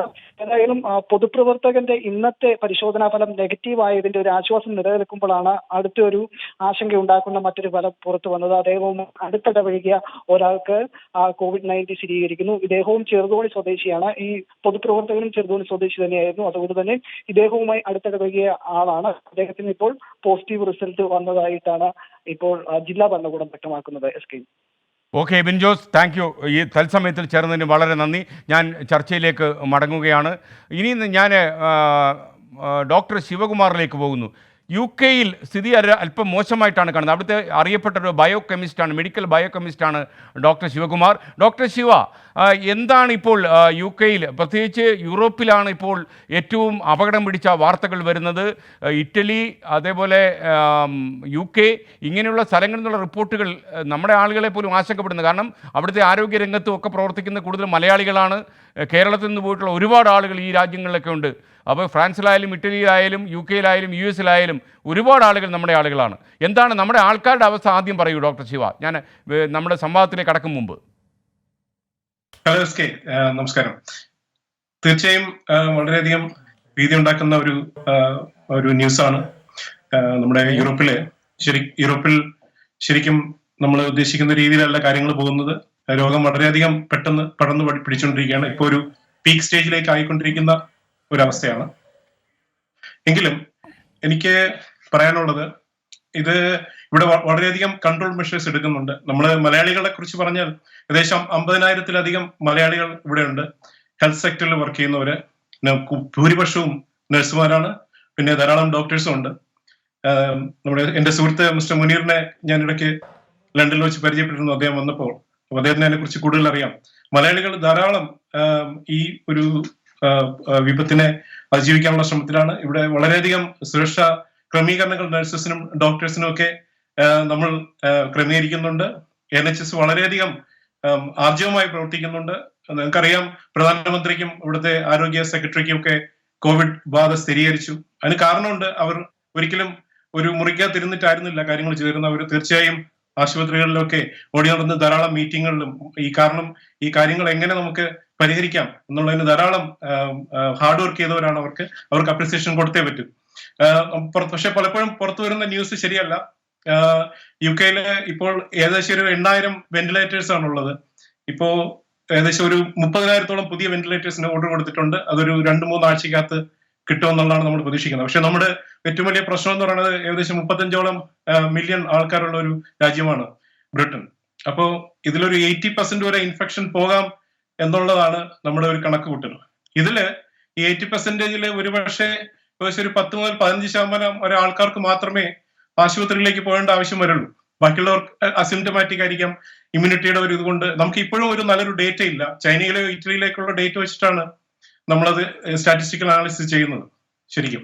എങ്കിലും മലയാളികളെ സംബന്ധിച്ചിടത്തോളം കുറച്ച് വിഷമം പിടിച്ച ഒരു സമയമാണ്. എങ്കിലും നമ്മുടെ ഡ്യൂട്ടി നമ്മൾ ചെയ്യുകയാണ് എന്നുള്ളതാണ് എനിക്ക് പറയാനുള്ളത്. ഓക്കെ ഡോക്ടർ ശിവ, ഞാൻ ഡോക്ടർ ശിവയിലേക്ക് വീണ്ടും പിന്നീട് വരാം. ഡോക്ടർ പത്മനാഭ ഷെണായി, അതായത് ഇപ്പോൾ 20-ഉം ഇപ്പോൾ അറിഞ്ഞ ഒന്നുകൂടെ ചേർന്ന് 21 ആളുകൾക്കാണ് രോഗം സ്ഥിരീകരിച്ചിരിക്കുന്നത്. ഒരു മെഡിക്കൽ പ്രൊഫഷണൽ എന്ന നിലയിൽ താങ്കളെ ഈ കണക്കുകൾ ആശങ്കപ്പെടുന്നുണ്ടോ? നമ്മളെപ്പോഴും നോക്കുന്ന 2 കാര്യമാണ്. എന്താ നമ്മൾ നോക്കുന്നത്? കേരളത്തിൽ ലോക്ക്ഡൗൺ തുടങ്ങിയിട്ട് ഇന്ന് ഒരാഴ്ചയാവുന്നുണ്ട്. നമ്മുടെ ട്രാവൽ ബാൻ തുടങ്ങിയിട്ടാണ് 7-8 ദിവസമായി. അപ്പോൾ ഇപ്പോൾ വരുന്ന കേസുകൾ, ഇന്ന് വരെ വരുന്ന കേസുകളും ദുബായിൽ നിന്ന് വരുന്ന കേസുകളാണ്, ഗൾഫിൽ നിന്ന് ഇമ്പോർട്ടഡ് കേസാണ് കൂടുതലും, ബഹുഭൂരിപക്ഷവും. ഈ ലോക്ക്ഡൗൺ തുടങ്ങി ഒരാഴ്ച കഴിയുമ്പോഴാണ് ഈ പീക്ക് പതുക്കെ കുറയുന്നത്. ഇപ്പോൾ എന്താ സംഭവിച്ചുകൊണ്ടിരിക്കുന്നത്? നമ്മൾ പെർസെൻറ്റേജ് നോക്കുവാണെങ്കിൽ നമുക്കിപ്പോൾ 10% നമ്മൾ ഗ്രോ ചെയ്തുകൊണ്ടിരിക്കുന്നത്. അത് ഒരു ദിവസമുള്ളതിനേക്കാൾ 200-ൻ്റെ 180-ൻ്റെ ഒരു 10% 20, അല്ലെങ്കിൽ ഈ 11-12%. അപ്പോൾ ആ ഗ്രോത്ത് റേറ്റ് നേരത്തെ നമ്മൾ ഗ്രോ ചെയ്തുകൊണ്ട് 20%-ലായിരുന്നു. അപ്പോൾ ഗ്രോത്ത് റേറ്റ് ഡെഫിനറ്റ്ലി കുറഞ്ഞിട്ടുണ്ട്. ലോക്ക്ഡൗൺ കേരളത്തിൽ വളരെ എഫക്റ്റീവാണ്. അപ്പോൾ കേരളത്തിൽ എഫക്റ്റീവാണ്. അതുകൊണ്ടാണ് കേസുകളുടെ അടുത്ത് ഇനി വീണ്ടും ഈ പെർസെൻറ്റേജ് കുറഞ്ഞു വരും. അതായത് 200-ന് 20 വെച്ച് കൂടുന്നതിന് വീണ്ടും പതുക്കെ 17, 15, 10 ആയിട്ട് കുറഞ്ഞു വരും എന്നാണ് ഞാൻ പ്രതീക്ഷിക്കുന്നത് അടുത്ത 2-3 ദിവസത്തിനുള്ളിൽ. പക്ഷേ എന്നെ വറി ചെയ്യുന്ന വേറൊരു കാരണം, നമ്മളെല്ലാവരും പറഞ്ഞു സമൂഹ വ്യാപനം ഇല്ലയെന്ന്. പക്ഷേ ഇന്നും ഇന്നലെയായിട്ട് വരുന്ന കുറച്ച് ഡിസ്റ്റർബിങ് ന്യൂസസ് ഉണ്ട്. എസ്പെഷ്യലി നോർത്ത് ഇന്ത്യയിൽ നിന്നാണ് ഇത് വരുന്നത്. നമുക്കറിയാം ഇൻഡോറിൽ എന്താ സംഭവിച്ചത്. ഇൻഡോറിൽ ആളുകളെ ഡയഗ്നോസ് ചെയ്ത്, മധ്യപ്രദേശിൻ്റെ ഒരു മേജർ സിറ്റിയാണ്, പ്രധാനപ്പെട്ട ഒരു സ്ഥലമാണ് ഇൻഡോറിൽ ഡയഗ്നോസ് ചെയ്ത് ആർക്കും തന്നെ കോൺടാക്റ്റ് ഇല്ല. എവിടെ നിന്ന് ഇത് വന്നു എന്ന് അറിഞ്ഞുകൂടാ. അതുപോലെ തന്നെ ICMR എന്ത് ചെയ്തു? ഇന്ത്യയിലെ വിവിധ സ്ഥലങ്ങളിൽ നിന്ന് ന്യൂമോണിയ ബാധിച്ച ആളുകളുടെ സ്രവം എടുത്ത് ടെസ്റ്റ് ചെയ്തു. 110 പേരെ ടെസ്റ്റ് ചെയ്തപ്പോൾ 10 പേർക്ക് അത് പോസിറ്റീവാണ്. അവർക്കൊരു കോൺടാക്റ്റ് ഒന്നുമില്ല. മിക്കവർക്കും അതിൽ 5-6 പേർക്ക് ഒരു കോൺടാക്റ്റും ഇല്ല. അപ്പോൾ അതിൻ്റെ അർത്ഥം എന്താണ്? നമ്മുടെ സമൂഹത്തിൽ സമൂഹ വ്യാപനത്തിൻ്റെ തുടക്കം തുടങ്ങിയിട്ടുണ്ട്. നമ്മൾ ഇനഫായിട്ട് ടെസ്റ്റ് ചെയ്യാത്തത് കൊണ്ടാണ് ഇത് അസുഖം കണ്ടുപിടിക്കാത്തത്. അതുപോലെ ബീഹാറിൽ നിന്ന് നമ്മൾ കേട്ടു കോൺടാക്റ്റ് ഇല്ല, അവർക്ക് കോൺടാക്റ്റ് ട്രേസ് ചെയ്യാൻ പറ്റുന്നില്ല. സമൂഹ വ്യാപനം എന്ന് വെച്ചാൽ എന്താണ്? കമ്മ്യൂണിറ്റിയിൽ ഒരു കേസ് വരുന്നു, അവർക്ക് ആരുമായിട്ട് കോൺടാക്റ്റ് ഇല്ല. ഇപ്പം നമ്മുടെ കേരളത്തിൽ 20 പേർ വന്ന് 20 പേർക്ക് എവിടെ നിന്ന് വന്നു എന്ന് നമുക്കറിയാം ക്ലിയറായിട്ട്. അത് ട്രേസ് ചെയ്യാൻ പറ്റാതെ വരുന്ന ഒരു സ്ഥിതി വരുമ്പോഴാണ് സമൂഹ വ്യാപനം എന്ന് നമ്മൾ പറയുന്നത്. ഇന്ത്യയിൽ സമൂഹ വ്യാപനത്തിൻ്റെ ആരംഭമുണ്ടോ എന്നുള്ളത് സ്ട്രോങ് ആയിട്ട് നമ്മൾ സംശയിക്കേണ്ടിയിരിക്കുന്നു. വിപുലമായിട്ടല്ല, ഇന്ത്യയുടെ ചില പോക്കറ്റ്സിൽ ഹോട്ട്സ്പോട്ട്സ് എന്ന് പറയും, ആ ഹോട്ട്സ്പോട്ട്സിൽ സമൂഹ വ്യാപനം ഉണ്ടോ എന്ന് നമ്മൾ വറി ചെയ്യേണ്ടിയിരിക്കുന്നു. അതുകൊണ്ട് തന്നെ കേരളത്തിൽ സമൂഹ വ്യാപനം ഉണ്ടാകാതിരിക്കാൻ നമ്മൾ അതിജാഗ്രതയോടെ ഇരിക്കേണ്ടിയിരിക്കുന്നു. ഡോക്ടർ MK മുനീർ, എനിക്കറിയാം നിങ്ങൾ വളരെ മാതൃകാപരമായിട്ടുള്ള ഒരു രാഷ്ട്രീയ ലൈനാണ് സ്വീകരിച്ചിട്ടുള്ളത്. LDF-ഉം UDF-ഉം തമ്മിൽ ഒന്നിച്ചു പോകണം, ഈ മഹാവിപത്തിനെ നേരിടാൻ രാഷ്ട്രീയ അതിർരേഖകളോ വ്യത്യാസങ്ങളോ നമ്മൾ കാണിക്കാൻ പാടില്ല എന്നൊരു നല്ല തീരുമാനത്തിലാണ് നിങ്ങൾ മുന്നോട്ട് പോകുന്നത്. അത് നമുക്ക് വളരെ സന്തോഷം ഉണ്ടാക്കുന്ന കാര്യമാണ്. ശ്രീ കടന്നപ്പള്ളിക്കും ശ്രീ MK മുനീറിനും അടുത്തടുത്ത് ഇരിക്കാൻ പറ്റുന്ന ഒരു കാലാവസ്ഥയിലാണ് ഈ രോഗത്തെ നിങ്ങൾ നേരിടുന്നത് എന്നുള്ളതും പ്രേക്ഷകർക്ക് സന്തോഷം പകരുന്ന കാര്യമാണ്. ഈ യഥാർത്ഥത്തിൽ മുഖ്യമന്ത്രിയും ആരോഗ്യവകുപ്പ് മന്ത്രിയും കാര്യമായി പ്രവർത്തിക്കുന്ന ഒരു മേഖല തന്നെയാണ് ഇപ്പോൾ ഈ കോവിഡ് പ്രതിരോധത്തിൻ്റെ കാര്യത്തിൽ. താങ്കൾ അതിൽ സംതൃപ്തനാണോ ഡോക്ടർ മുനീർ?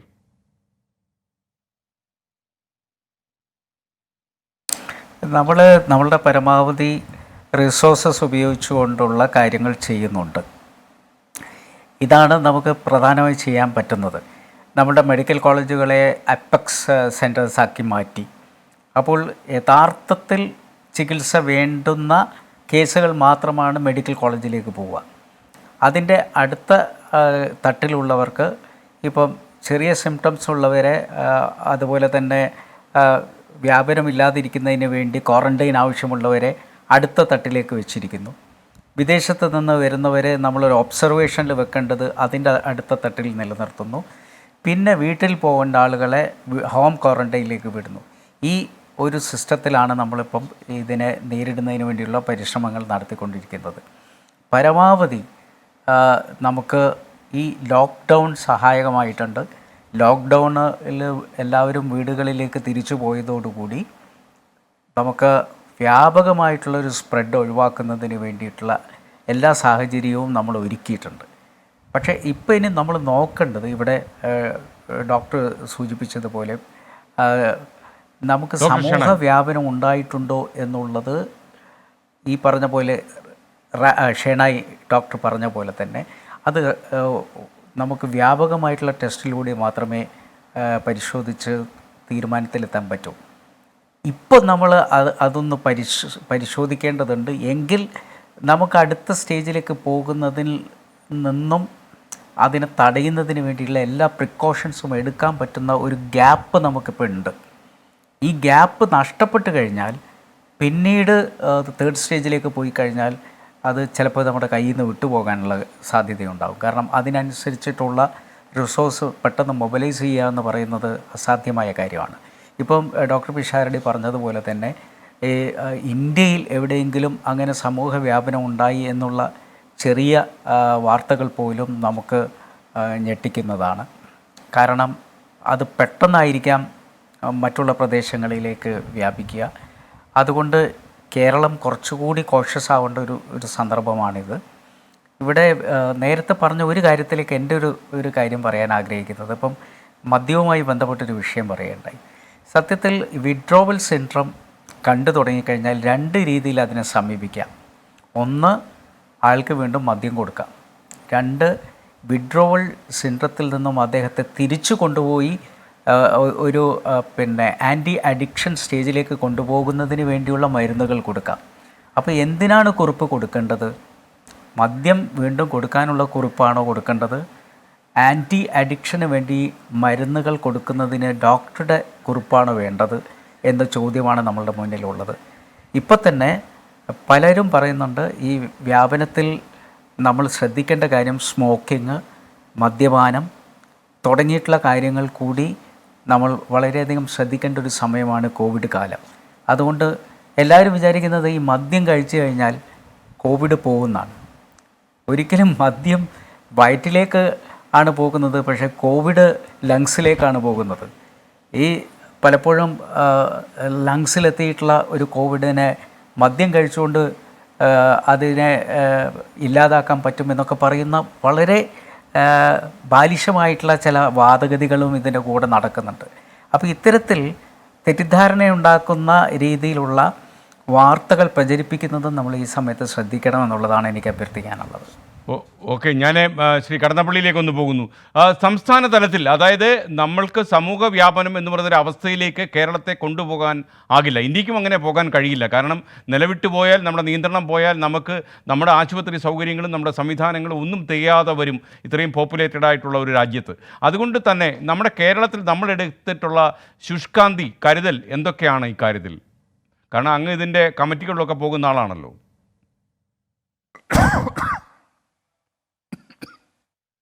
ഇത് നമ്മുടെ സംസ്ഥാന ഗവൺമെൻറ് ഈ കാര്യത്തിൽ കാണിച്ചിട്ടുള്ള നിരന്തരമായ ജാഗ്രതയും മുൻകരുതലുകളും മാതൃകാപരമാണെന്ന് അഭിനന്ദനത്തിന് വേണ്ടിയല്ല, ഫലപ്രദമായ നടപടികൾ കൊണ്ട് ലോകം, ഇന്ത്യയും അംഗീകരിച്ചിട്ടുണ്ട്. അതിന് എല്ലാവരും സഹകരിക്കുക എന്നുള്ളതാണ് ഇപ്പോൾ ഈ കാലഘട്ടത്തിൽ. അതിനു വേണ്ടിയുള്ള ശ്രമങ്ങൾ നടക്കുന്നു. നമ്മുടെ ആരോഗ്യമന്ത്രിയും ആരോഗ്യവകുപ്പും ബഹുമാനപ്പെട്ട മുഖ്യമന്ത്രിയും ഇപ്പോൾ എല്ലാവരും ചേർന്നുകൊണ്ട്, എല്ലാ സ്രോതസ്സുകളും ആരും വ്യത്യസ്തമല്ല, കക്ഷി രാഷ്ട്രീയ ജാതിമത ഭേദമന്യേ എല്ലാവരും സഹകരിച്ചുകൊണ്ട് യുദ്ധഭൂമിയിൽ അണിനിരക്കുകയാണ്. അതുകൊണ്ട് തന്നെ കേരളത്തിന് ഇത് അതിജീവിക്കാൻ കഴിയുന്ന കാര്യം സംശയമൊന്നുമില്ല. അതിനാവശ്യമായ പ്രബുദ്ധതയും നമ്മുടെ സംസ്ഥാനത്തിനകത്തുണ്ട്. പക്ഷെ നേരത്തെ താങ്കൾ ചൂണ്ടിക്കാണിച്ചതുപോലെ ജനങ്ങൾ കുറേ കൂടി ഈ പറയുന്ന എല്ലാ പ്രബുദ്ധതയുമുള്ള ജനങ്ങൾ കുറേയും കൂടി സഹകരണ മനോഭാവം കാണിക്കുകയും ഇപ്പോൾ ഉള്ളതിനേക്കാൾ ഫലപ്രദമായി കുറേയും കൂടി സഹകരിക്കുക എന്നുള്ളതാണ്. സഹകരിക്കുന്നില്ല എന്നല്ല, ആ സഹകരണം കുറേ കൂടി ഫലപ്രദമാക്കാൻ നിലയിൽ വളരെയധികം ശക്തമായി പ്രാവർത്തികമായി കഴിഞ്ഞാൽ ഗവൺമെൻറ് പ്രവർത്തനങ്ങൾ മുന്നോട്ട് കൊണ്ടുപോകാൻ കഴിയുന്ന സംശയമേ ഇല്ല. ഇതിന് ലോകവ്യാപനത്തിന് ഭീകരതയെ പറയാനുണ്ടോ? അണുവായുധ ശക്തി കൊണ്ട് ലോകത്തെ കീഴ്പ്പെടുത്താൻ ആഗ്രഹിച്ച ലോകത്തിലെ ഏറ്റവും വലിയ ശക്തി കേന്ദ്രമായി പ്രവർത്തിക്കുന്ന അമേരിക്ക പോലും ഇതിന് മുമ്പിൽ വിറങ്ങലിച്ച് നിൽക്കുകയാണ്. ഇതാണ് ഈ ലോകത്തിൻ്റെ സ്ഥിതി എന്ന് പറഞ്ഞാൽ. അതുകൊണ്ട് ഈ മഹാമാരിയെ നേരിടുക എന്ന് പറയുന്നത് ലളിതമായ കാര്യമല്ല. പക്ഷേ നമ്മുടെ കൂട്ടായ്മ കൊണ്ടും ഫലപ്രദമായ നടപടികൾ കൊണ്ടും കേരളത്തിലെ ആരോഗ്യ വകുപ്പിൻ്റെ പ്രവർത്തനത്തിൻ്റെ ഫലമായി എല്ലാ ആശുപത്രികളെയും അതിനുവേണ്ടി മാറ്റിയെടുത്തു. സ്വകാര്യ ആശുപത്രികൾ അതിനുവേണ്ടി മാറ്റിയെടുക്കാൻ സാധിച്ചിട്ടുണ്ട്. മതസംഘടനകളുടെ അഭ്യർത്ഥന ബഹുമാന മുഖ്യമന്ത്രി നടത്തിയതിൻ്റെ പേരിൽ മതസംഘടനകൾ അവരുടെ സ്ഥാപനങ്ങളും സംവിധാനങ്ങളും ഈ പ്രവർത്തനത്തിൽ മാറ്റിവെക്കാൻ തീരുമാനിച്ചിട്ടുണ്ട്. ഇതൊക്കെ മാതൃകാപരമായ പ്രവർത്തനങ്ങളാണ്. അങ്ങനെ എല്ലാവരും സഹകരിക്കുന്നു എന്നുള്ളതാണ്. അതുകൊണ്ട് ശ്രീ കടന്നപ്പള്ളി, ഞാൻ അങ്ങയിലേക്ക് തിരിച്ചു വരാം. ജാതി മത രാഷ്ട്രീയ ഭേദമന്യേ സഹകരിക്കുന്ന ഒരു ദൃശ്യം. ഡോക്ടർ ശ്യാം സുന്ദർ, അതായത് ഇവിടെ നമ്മുടെ ഈ ഇങ്ങനെ വിഡ്രോയൽ സിംറ്റംസിൻ്റെ പരിണിത ഫലമായിട്ട് ഈ ആത്മഹത്യ നടക്കുന്നതിൻ്റെ പേരിൽ ഒരുപാട് ഫോൺ കോളുകൾ വരികയുണ്ടായി. അതിൽ ചില ആളുകൾ വെച്ച ഒരു നിർദ്ദേശം എന്താണെന്ന് ചോദിച്ചാൽ, നമ്മുടെ നാട്ടിൽ ഇത്രയധികം പഞ്ചായത്ത് മെമ്പർമാരുണ്ട്. ഈ പഞ്ചായത്ത് മെമ്പേഴ്സിന് അറിയാം മിക്ക ആളുകളെയും, നല്ല ഒന്നാം തരം കുടിയന്മാരാരാണ് അദ്ദേഹത്തിൻ്റെ വാർഡിലെന്നും ഈ വിഡ്രോയൽ സിംറ്റംസ് ഉള്ള ആളുകൾ ആരാണെന്നും ഈ മദ്യം കിട്ടാതായാൽ കുഴപ്പത്തിലാകുന്നവർ ആരാണെന്നും. അതുകൊണ്ട് ഈ മെമ്പർമാരെ ജോലി ഏൽപ്പിച്ചു കൊടുത്തിട്ട് പറഞ്ഞ കുറേ അധികം ആളുകളുണ്ട് കേരളത്തിൽ. അപ്പോൾ ഈ എന്തായാലും നിർഭാഗ്യകരമായ ഒരു അവസ്ഥയാണ്. കാര്യം നമ്മൾ COVID-19 പടവാളെടുത്ത് നിൽക്കുന്ന സമയത്ത് നമ്മുടെ എല്ലാ റിസോഴ്സുകളും കോർഡിനേറ്റ് ചെയ്ത് അതിനെതിരെ നമ്മൾ നീങ്ങുന്ന സമയത്താണ് ഇങ്ങനെ ഒരു സാധനം കൂടി നമ്മളെ പിടികൂടിയിരിക്കുന്നത്. അപ്പോൾ ഈ KGMOയ്ക്ക് എന്തെങ്കിലും ഇങ്ങനെ പ്രായോഗികമായ ഒരു നിഗമനം ഗവൺമെൻറ്റിൻ്റെ മുന്നിൽ വെക്കാനുണ്ടോ? കാരണം ഇതിനകത്ത് പെട്ടെന്നൊരു തീരുമാനം എടുക്കേണ്ടതുണ്ട്. കാരണം അങ്ങ് പറയുന്ന പോലെ ഒരു 4, 5, 6 മാസമായിട്ട് ഈ സിംറ്റംസ് കാണിക്കുന്ന ആളുകളാണ് എങ്കിൽ പോലും അവരെയും നമുക്ക് അവഗണിക്കാൻ പറ്റില്ലല്ലോ. തീർച്ചയായിട്ടും മദ്യപാനം നമ്മുടെ സമൂഹത്തിലുള്ള ഒരു കാര്യമാണ്. അതുകൊണ്ടുള്ള വിഡ്രോവൽ സിംറ്റംസ് നമുക്ക് മനസ്സിലാക്കാം, അത് നമുക്ക് ചികിത്സിക്കാൻ സാധിക്കുന്നതാണ്. അതിന് ഈ പറഞ്ഞതുപോലെ വളരെ ശക്തമായ അടിസ്ഥാന സൗകര്യങ്ങളൊന്നും ആവശ്യമില്ല. സാറ് പറഞ്ഞതുപോലെ തന്നെ നമ്മുടെ ഒരുപാട് ആളുകൾ പൊതുപ്രവർത്തകരും തീർച്ചയായിട്ടും ആരോഗ്യ പ്രവർത്തകരും ഒക്കെ ഇക്കാര്യത്തിൽ വളരെ ബോധവാന്മാരാണ്. ഒരു ചെറിയ പരിശീലനം കൊണ്ടും ഒരു ചെറിയ രീതിയിലുള്ള കൗൺസിലിങ്ങിനെ പറ്റി പ്രാഥമിക പാഠങ്ങൾ കൊണ്ട് പറഞ്ഞു കൊടുത്താൽ മിക്കവാറും ആളുകൾക്ക് ഈ ഒരു പ്രശ്നം കൊണ്ടുള്ള പ്രശ്നങ്ങൾക്ക് പരിഹാരം കണ്ടുപിടിക്കാൻ സാധിക്കും. അതിനുവേണ്ടി ആശുപത്രിയുടെ വലിയ സാധ്യതയൊന്നും ആവശ്യമില്ല. ഒരു സൈക്യാട്രിൻ്റെ ഒരു മനോരോഗ വിദഗ്ധൻ്റെ ഒരു സഹായം കൂടെ വേണം എന്നുള്ളത് വാസ്തവമാണ്. പക്ഷേ ചെറിയ ചെറിയ മരുന്നുകൾ കൊണ്ടും 1-2 ദിവസത്തെ കൗൺസിലിംഗ് കൊണ്ടും അവരെ പൂർണ്ണമായി നിരീക്ഷിക്കുന്നത് കൊണ്ടും നമുക്ക് ഈ മദ്യാസക്തി കൊണ്ടുണ്ടാകുന്ന അസുഖങ്ങൾക്ക് മാറ്റാൻ കഴിയും. മിക്കവാറും ഒരാഴ്ചയിൽ കൂടുതൽ അത് നിലനിൽക്കാറില്ല. സാധാരണ രീതിയിൽ അതൊക്കെ മാറുകയും ചെയ്യും. അപ്പോൾ ഈ സമയത്ത് അവർക്കുണ്ടാകുന്ന ആങ്സൈറ്റി കൊണ്ടുണ്ടാകുന്ന ഈ ആത്മഹത്യാ പ്രവണത നമ്മൾ സംസാരിച്ചും അവരുടെ അടുത്ത് ഇടപഴകിയാണ് മാറ്റേണ്ടത്. അതെല്ലാവരും വലിയ മരുന്നുകൾ കൊണ്ടോ വലിയ ചികിത്സയൊന്നും ചെയ്യേണ്ട കാര്യങ്ങളില്ല. ആ രീതിയിൽ പൊതുപ്രവർത്തകരും നമ്മുടെ ആരോഗ്യ പ്രവർത്തകരും അതിനകത്ത് ശ്രദ്ധിക്കേണ്ടതാണ്. പക്ഷേ നമ്മുടെ ഇപ്പോഴത്തെ പ്രശ്നം അതല്ല. ഇപ്പോഴത്തെ പ്രശ്നം വളരെ ശക്തമായ രീതിയിൽ ഒരു സമൂഹ വ്യാപനം ഉണ്ടാകും എന്ന് പ്രതീക്ഷിക്കുന്ന ഒരു സമയമാണ് നമ്മളിപ്പോഴുള്ളത്. ആ സമയത്ത് നമ്മുടെ ആരോഗ്യ പ്രവർത്തകരുടെയും നമ്മുടെ ആരോഗ്യ ഇൻഫ്രാസ്ട്രക്ചറും നമ്മൾ ഇതിനു വേണ്ടി സജ്ജമാക്കേണ്ടതുണ്ട്. അപ്പോൾ ഇങ്ങനെയുള്ള കാര്യങ്ങളിലേക്ക് ഇത് ഡൈവേർട്ട് ചെയ്ത് പോകാതെ ഈ കാര്യങ്ങൾ സജ്ജമാക്കാനാണ് നമുക്ക് ആവശ്യപ്പെടിക്കുന്നത്. പ്രത്യേകിച്ച് നമ്മളിപ്പോൾ സ്വാബ് എടുക്കുന്ന ആളുകളും ഈ അസുഖവുമായിട്ട് പനിയും ചവയുമ്പോൾ അസുഖം പോലെ ഉള്ള ആളുകൾ വരുന്നവർക്ക് നമ്മൾ ചികിത്സിക്കേണ്ട ഡോക്ടർമാർക്കും വേണ്ട മാസ്കുകളും PPE കിറ്റുകളും ഇപ്പോൾ അപര്യാപ്തമാണ്. ഈ രീതിയിൽ ഇത് മുമ്പോട്ട് പോവുകയാണെങ്കിൽ കുറച്ച് 1-2 ആഴ്ചയ്ക്കകം തന്നെ നമുക്ക് ഈ ഉള്ള കിറ്റുകളും ഈ പറഞ്ഞ മാസ്കുകളൊക്കെ എക്സോസ്റ്റ് ചെയ്ത് പോകാനുള്ള സാധ്യതയുണ്ട്. അപ്പോൾ അതൊക്കെ നമ്മൾ സംഭരിക്കാനും അതിനുവേണ്ട അടിസ്ഥാന സൗകര്യങ്ങൾ ഉറവാക്കാനുമുള്ള ആവശ്യങ്ങളുണ്ട്. ഇതുപോലെ ആരോഗ്യ പ്രവർത്തകരുടെയും അവർക്കും ഈ അസുഖങ്ങൾ ഇന്ന് സ്ഥിരീകരിച്ചിരിക്കുന്നു എന്നറിയുന്നു. അപ്പോൾ ഒരു ആരോഗ്യ പ്രവർത്തകന് ഈ പറഞ്ഞ ഒരു ഡോക്ടർക്കോ നഴ്സിനോ ഇത് വന്നു കഴിഞ്ഞാൽ പിന്നെ ആ ഒരു ആശുപത്രിയുള്ള എല്ലാ ആളുകളും കോണ്ടാക്റ്റ് ആവുന്ന ഒരു സ്ഥിതിയിലേക്കാണ് ഇപ്പോൾ പോകുന്നത്. അപ്പോൾ അങ്ങനെയുള്ള സമയത്തിൽ ആരോഗ്യ പ്രവർത്തകരുടെ കുറേ നമ്മുടെ ഈ കയ്യിരിക്കുന്ന ഈ പ്രവർത്തകരുടെ ഈ ഒരു സംഖ്യ വളരെ ജുഡീഷ്യസ് ആയിട്ട് ഉപയോഗിക്കേണ്ട ഒരു സമയമാണ്. എല്ലാ ആളുകളെയും നമ്മൾ ആശുപത്രിയിൽ എടുത്ത് കൊണ്ടുകൊണ്ട് എക്സ്പോസ് ചെയ്യുകയും അവരെല്ലാവരും ഒന്നിച്ച് ക്വാറന്റൈനിലേക്ക് പോകുന്ന ഒരു സ്ഥിതി എന്തായാലും നമ്മൾ ഒഴിവാക്കണം. ഓക്കെ ഡോക്ടർ, ഞാൻ ഡോക്ടർ ശിവയിലേക്കൊന്ന് പോകുന്നു. ഡോക്ടർ ശിവ, താങ്കൾ അവിടുത്തെ ഭരണരംഗവുമായിട്ടൊക്കെ ബന്ധമുള്ള ഒരു ഫിഷക്കുരനാണല്ലോ. ഈ താങ്കളുടെ ഒരു അറിവിൽ കേരളത്തിൽ നടത്തുന്ന ഈ പ്രതിരോധ പ്രവർത്തനങ്ങളും UK പ്രവർത്തനങ്ങളും തമ്മിൽ എന്തെങ്കിലും ഗുണപരമായ സാമ്യം താങ്കൾ കാണുന്നുണ്ടോ? കാരണം ഈ ആളുകൾ സമ്പർക്കത്തിൽ ഏർപ്പെടുന്നത് ഒഴിവാക്കുക എന്ന് പറഞ്ഞ ലോകത്ത് എല്ലാ സ്ഥലത്തും ഇപ്പോൾ പരീക്ഷിച്ചിരിക്കുകയാണ്. വുഹാനിൽ നിന്ന് തുടങ്ങിയ ഈ സോഷ്യൽ ഡിസ്റ്റൻസിങ് എന്ന് പറയുന്നത് ഇപ്പോഴും എല്ലാ രാജ്യത്തും ഏറ്റവും വലിയ പോംവഴി ഇത് തന്നെയാണെന്ന് കണ്ടെത്തിയിട്ടുണ്ട്. ഇതല്ലാതെ മറ്റെന്തെങ്കിലും പ്രതിരോധ മാർഗങ്ങൾ യൂറോപ്യൻ രാജ്യങ്ങൾ സ്വീകരിക്കുന്നുണ്ടോ, UK പ്രത്യേകിച്ചും? UK ഇപ്പോൾ ലോക്ക്ഡൌൺ ഒരാഴ്ചയായി. നമുക്കിപ്പോഴും അവൈലബിൾ ഡേറ്റാസ് ആയിട്ടില്ല. ശരിക്കും ഒരു 3 വീക്സ് ആയാലേ നമുക്ക് പറയാൻ പറ്റുള്ളൂ. ഇപ്പൊ നമ്മുടെ ഒരു സ്റ്റേജ് ഇപ്പൊ ഈ 33% ആ ഒരു ഹൈക്കിൽ പോയിക്കൊണ്ടിരിക്കുകയാണ്, പീക്ക് സ്റ്റേജിലേക്ക് പോയിക്കൊണ്ടിരിക്കുകയാണ്. അത് ഒരുപക്ഷെ 3 ആഴ്ചക്ക് മുമ്പ് ഇൻഫെക്ഷൻ വന്ന ആൾക്കാരുടെ ഡെത്ത് ആണ് ഇപ്പൊ സംഭവിച്ചുകൊണ്ടിരിക്കുന്നത്. അത് ആ ഒരു ഡേറ്റ് വെച്ചിട്ട് നമുക്ക് അനലൈസ് ചെയ്യാൻ പറ്റില്ല. ഇനിയും ഒരു 2 ആഴ്ച കൂടെയെങ്കിലും മിനിമം വെയിറ്റ് ചെയ്താലേ നമുക്ക് ശരിക്കും ഉള്ള ഈ ലോക്ക്ഡൌൺ കൊണ്ടുണ്ടായ ഫലം നമുക്ക് അറിയാൻ പറ്റുള്ളൂ. അപ്പൊ അതുവരെ നമ്മൾ വെയിറ്റ് ചെയ്യേണ്ടിയിരിക്കുന്നു. പക്ഷെ അത് ബുദ്ധിമുട്ടാണ് അതുവരെ വെയിറ്റ് ചെയ്യാൻ. ഇപ്പൊ എന്താ സംഭവിച്ചല്ലേ, നമ്മൾ ധാരാളം ആന്റിജൻ ടെസ്റ്റുകൾ ഓർഡർ ചെയ്തിട്ടുണ്ട്. ഏകദേശം 5 മില്യണോളം പുതിയ ആന്റിബോഡി ടെസ്റ്റുകളും ഓർഡർ ചെയ്തിട്ടുണ്ട്. ഓക്സ്ഫോർഡിൽ അതിന്റെ സ്റ്റഡി നടന്നുകൊണ്ടിരിക്കുകയാണ്. ആന്റിജൻ ടെസ്റ്റുകൾ മെയിൻലി നമുക്ക് അസുഖം ഉണ്ടോ ഇല്ലയോ എന്ന് NHS വർക്കേഴ്സിനും മറ്റ് കീ വർക്കേഴ്സിന്, ഇപ്പൊ പോലീസിലെ അഗ്നിശമന ഇങ്ങനെയുള്ളതിലൊക്കെ വർക്ക് ചെയ്യുന്ന കീ വർക്കേഴ്സിനൊക്കെ ജോലിക്ക് വരുന്നതിന് വേണ്ടിയിട്ടാണ്. അപ്പോൾ പലർക്കും ഇപ്പോ ഒരു അസുഖം ഉണ്ട് എന്ന്, അല്ലെങ്കിൽ പനിയുണ്ട്, അല്ലെങ്കിൽ നമുക്ക് തലവേദനയുണ്ട്, അല്ലെങ്കിൽ മറ്റെന്തെങ്കിലും ഇതുപോലെ വൈറൽ ഫ്ലൂവിന്റെ സിംറ്റംസ് ഉണ്ടെങ്കിൽ നമ്മൾ വീട്ടിലിരിക്കണമെന്നാണ് പറയുന്നത്. 2 ആഴ്ച സെൽഫ് ഐസൊലേറ്റ് ചെയ്യണമെന്ന് പറയുന്നത്. പക്ഷെ അത് എന്താ പ്രശ്നം ഉണ്ടാകുന്ന വെച്ചാൽ നമുക്ക് NHS നമ്മുടെ നാഷണൽ ഹെൽത്ത് സർവീസിൽ ഇവിടുത്തെ സ്റ്റാഫിന്റെ ഒരു സ്കേഴ്സിറ്റി വരും. അതുണ്ടാവാതിരിക്കാൻ നമ്മൾ ആന്റിജൻ ടെസ്റ്റിങ്ങിന് ശ്രമിക്കുന്നു. പക്ഷേ ഇന്നിപ്പോ വന്നൊരു ബാഡ് ന്യൂസ്, സ്പെയിനിൽ ഉപയോഗിച്ച ഒരു കിറ്റ് 30% മാത്രം ആണ് അതിന്റെ റിസൾട്ട്സ് പോസിറ്റീവായിട്ട് നമുക്ക് വിശ്വസിക്കാവുന്നുള്ളതെന്ന് മനസ്സിലാക്കി. അപ്പോ അതുകൊണ്ട് ആ കിറ്റ് ഇപ്പോ മാർക്കറ്റിൽ നിന്ന് അല്ലെങ്കിൽ ഉപയോഗത്തിൽ നിന്ന് പിൻവലിച്ചിരിക്കുകയാണ്. അപ്പൊ അതുകൊണ്ട് എഗെയിൻ ഈ ടെസ്റ്റുകളുടെ കിറ്റിന്റെ ട്രയൽസ് വളരെ പ്രോപ്പറായിട്ട് നടത്തിയില്ലെങ്കിൽ നമുക്ക് കിട്ടുന്ന റിസൾട്ട്സ് ശരിയായിരിക്കണമെന്നില്ല. അപ്പോൾ അതെല്ലാം ഇപ്പോൾ ശരിക്കും വീണ്ടും ട്രയൽസും സ്റ്റഡീസും നടന്നുകൊണ്ടിരിക്കുകയാണ്. വാക്സിൻ ഒരു പക്ഷെ എല്ലാവർക്കും അറിയാവുന്ന പോലെ ഏകദേശം മിനിമം ഒരു 6 മുതൽ 1 വർഷം വരെ സമയം നമുക്ക് മിനിമം വേണം. 1 വർഷത്തിലധികം സമയം വേണം പ്രോപ്പറായിട്ട് ഒരു വാക്സിൻ റെഡിയാക്കിയെടുക്കാൻ. ഓക്കെ ഡോക്ടർ ശിവ, ഞാൻ ഡോക്ടർ പത്മനാഭ ഷെണയിലേക്ക് ഒന്ന് പോകുന്നു. അങ്ങയുടെ കയ്യിൽ ചില സ്റ്റാറ്റിസ്റ്റിക്സ് ഉണ്ടെന്ന് എനിക്കറിയാം. അത് താങ്കൾ പെട്ടെന്ന് വളരെ സമയം കുറച്ചെടുത്തൊന്ന് കാണിച്ചു കൊടുത്താൽ നന്നായിരിക്കും. കാരണം ലോകം മുഴുവതിൻ്റെ നമ്പർ കൂടി വരികയാണ്. ഇപ്പോൾ നമ്മളെ ഏറ്റവും ആശങ്കപ്പെടുത്തുന്നതും ഈ നമ്പറാണ്. വളരെ വികസനം നേടിയ രാജ്യങ്ങളിൽ പോലും ഈ നമ്പർ ഇങ്ങനെ പെരുകുന്നത്, മരിക്കുന്ന ആൾക്കാരുടെ എണ്ണം കൂടുന്നത് നമ്മളെ ആശങ്കപ്പെടുത്തുന്നു. ഡോക്ടർ ഷെണായ്.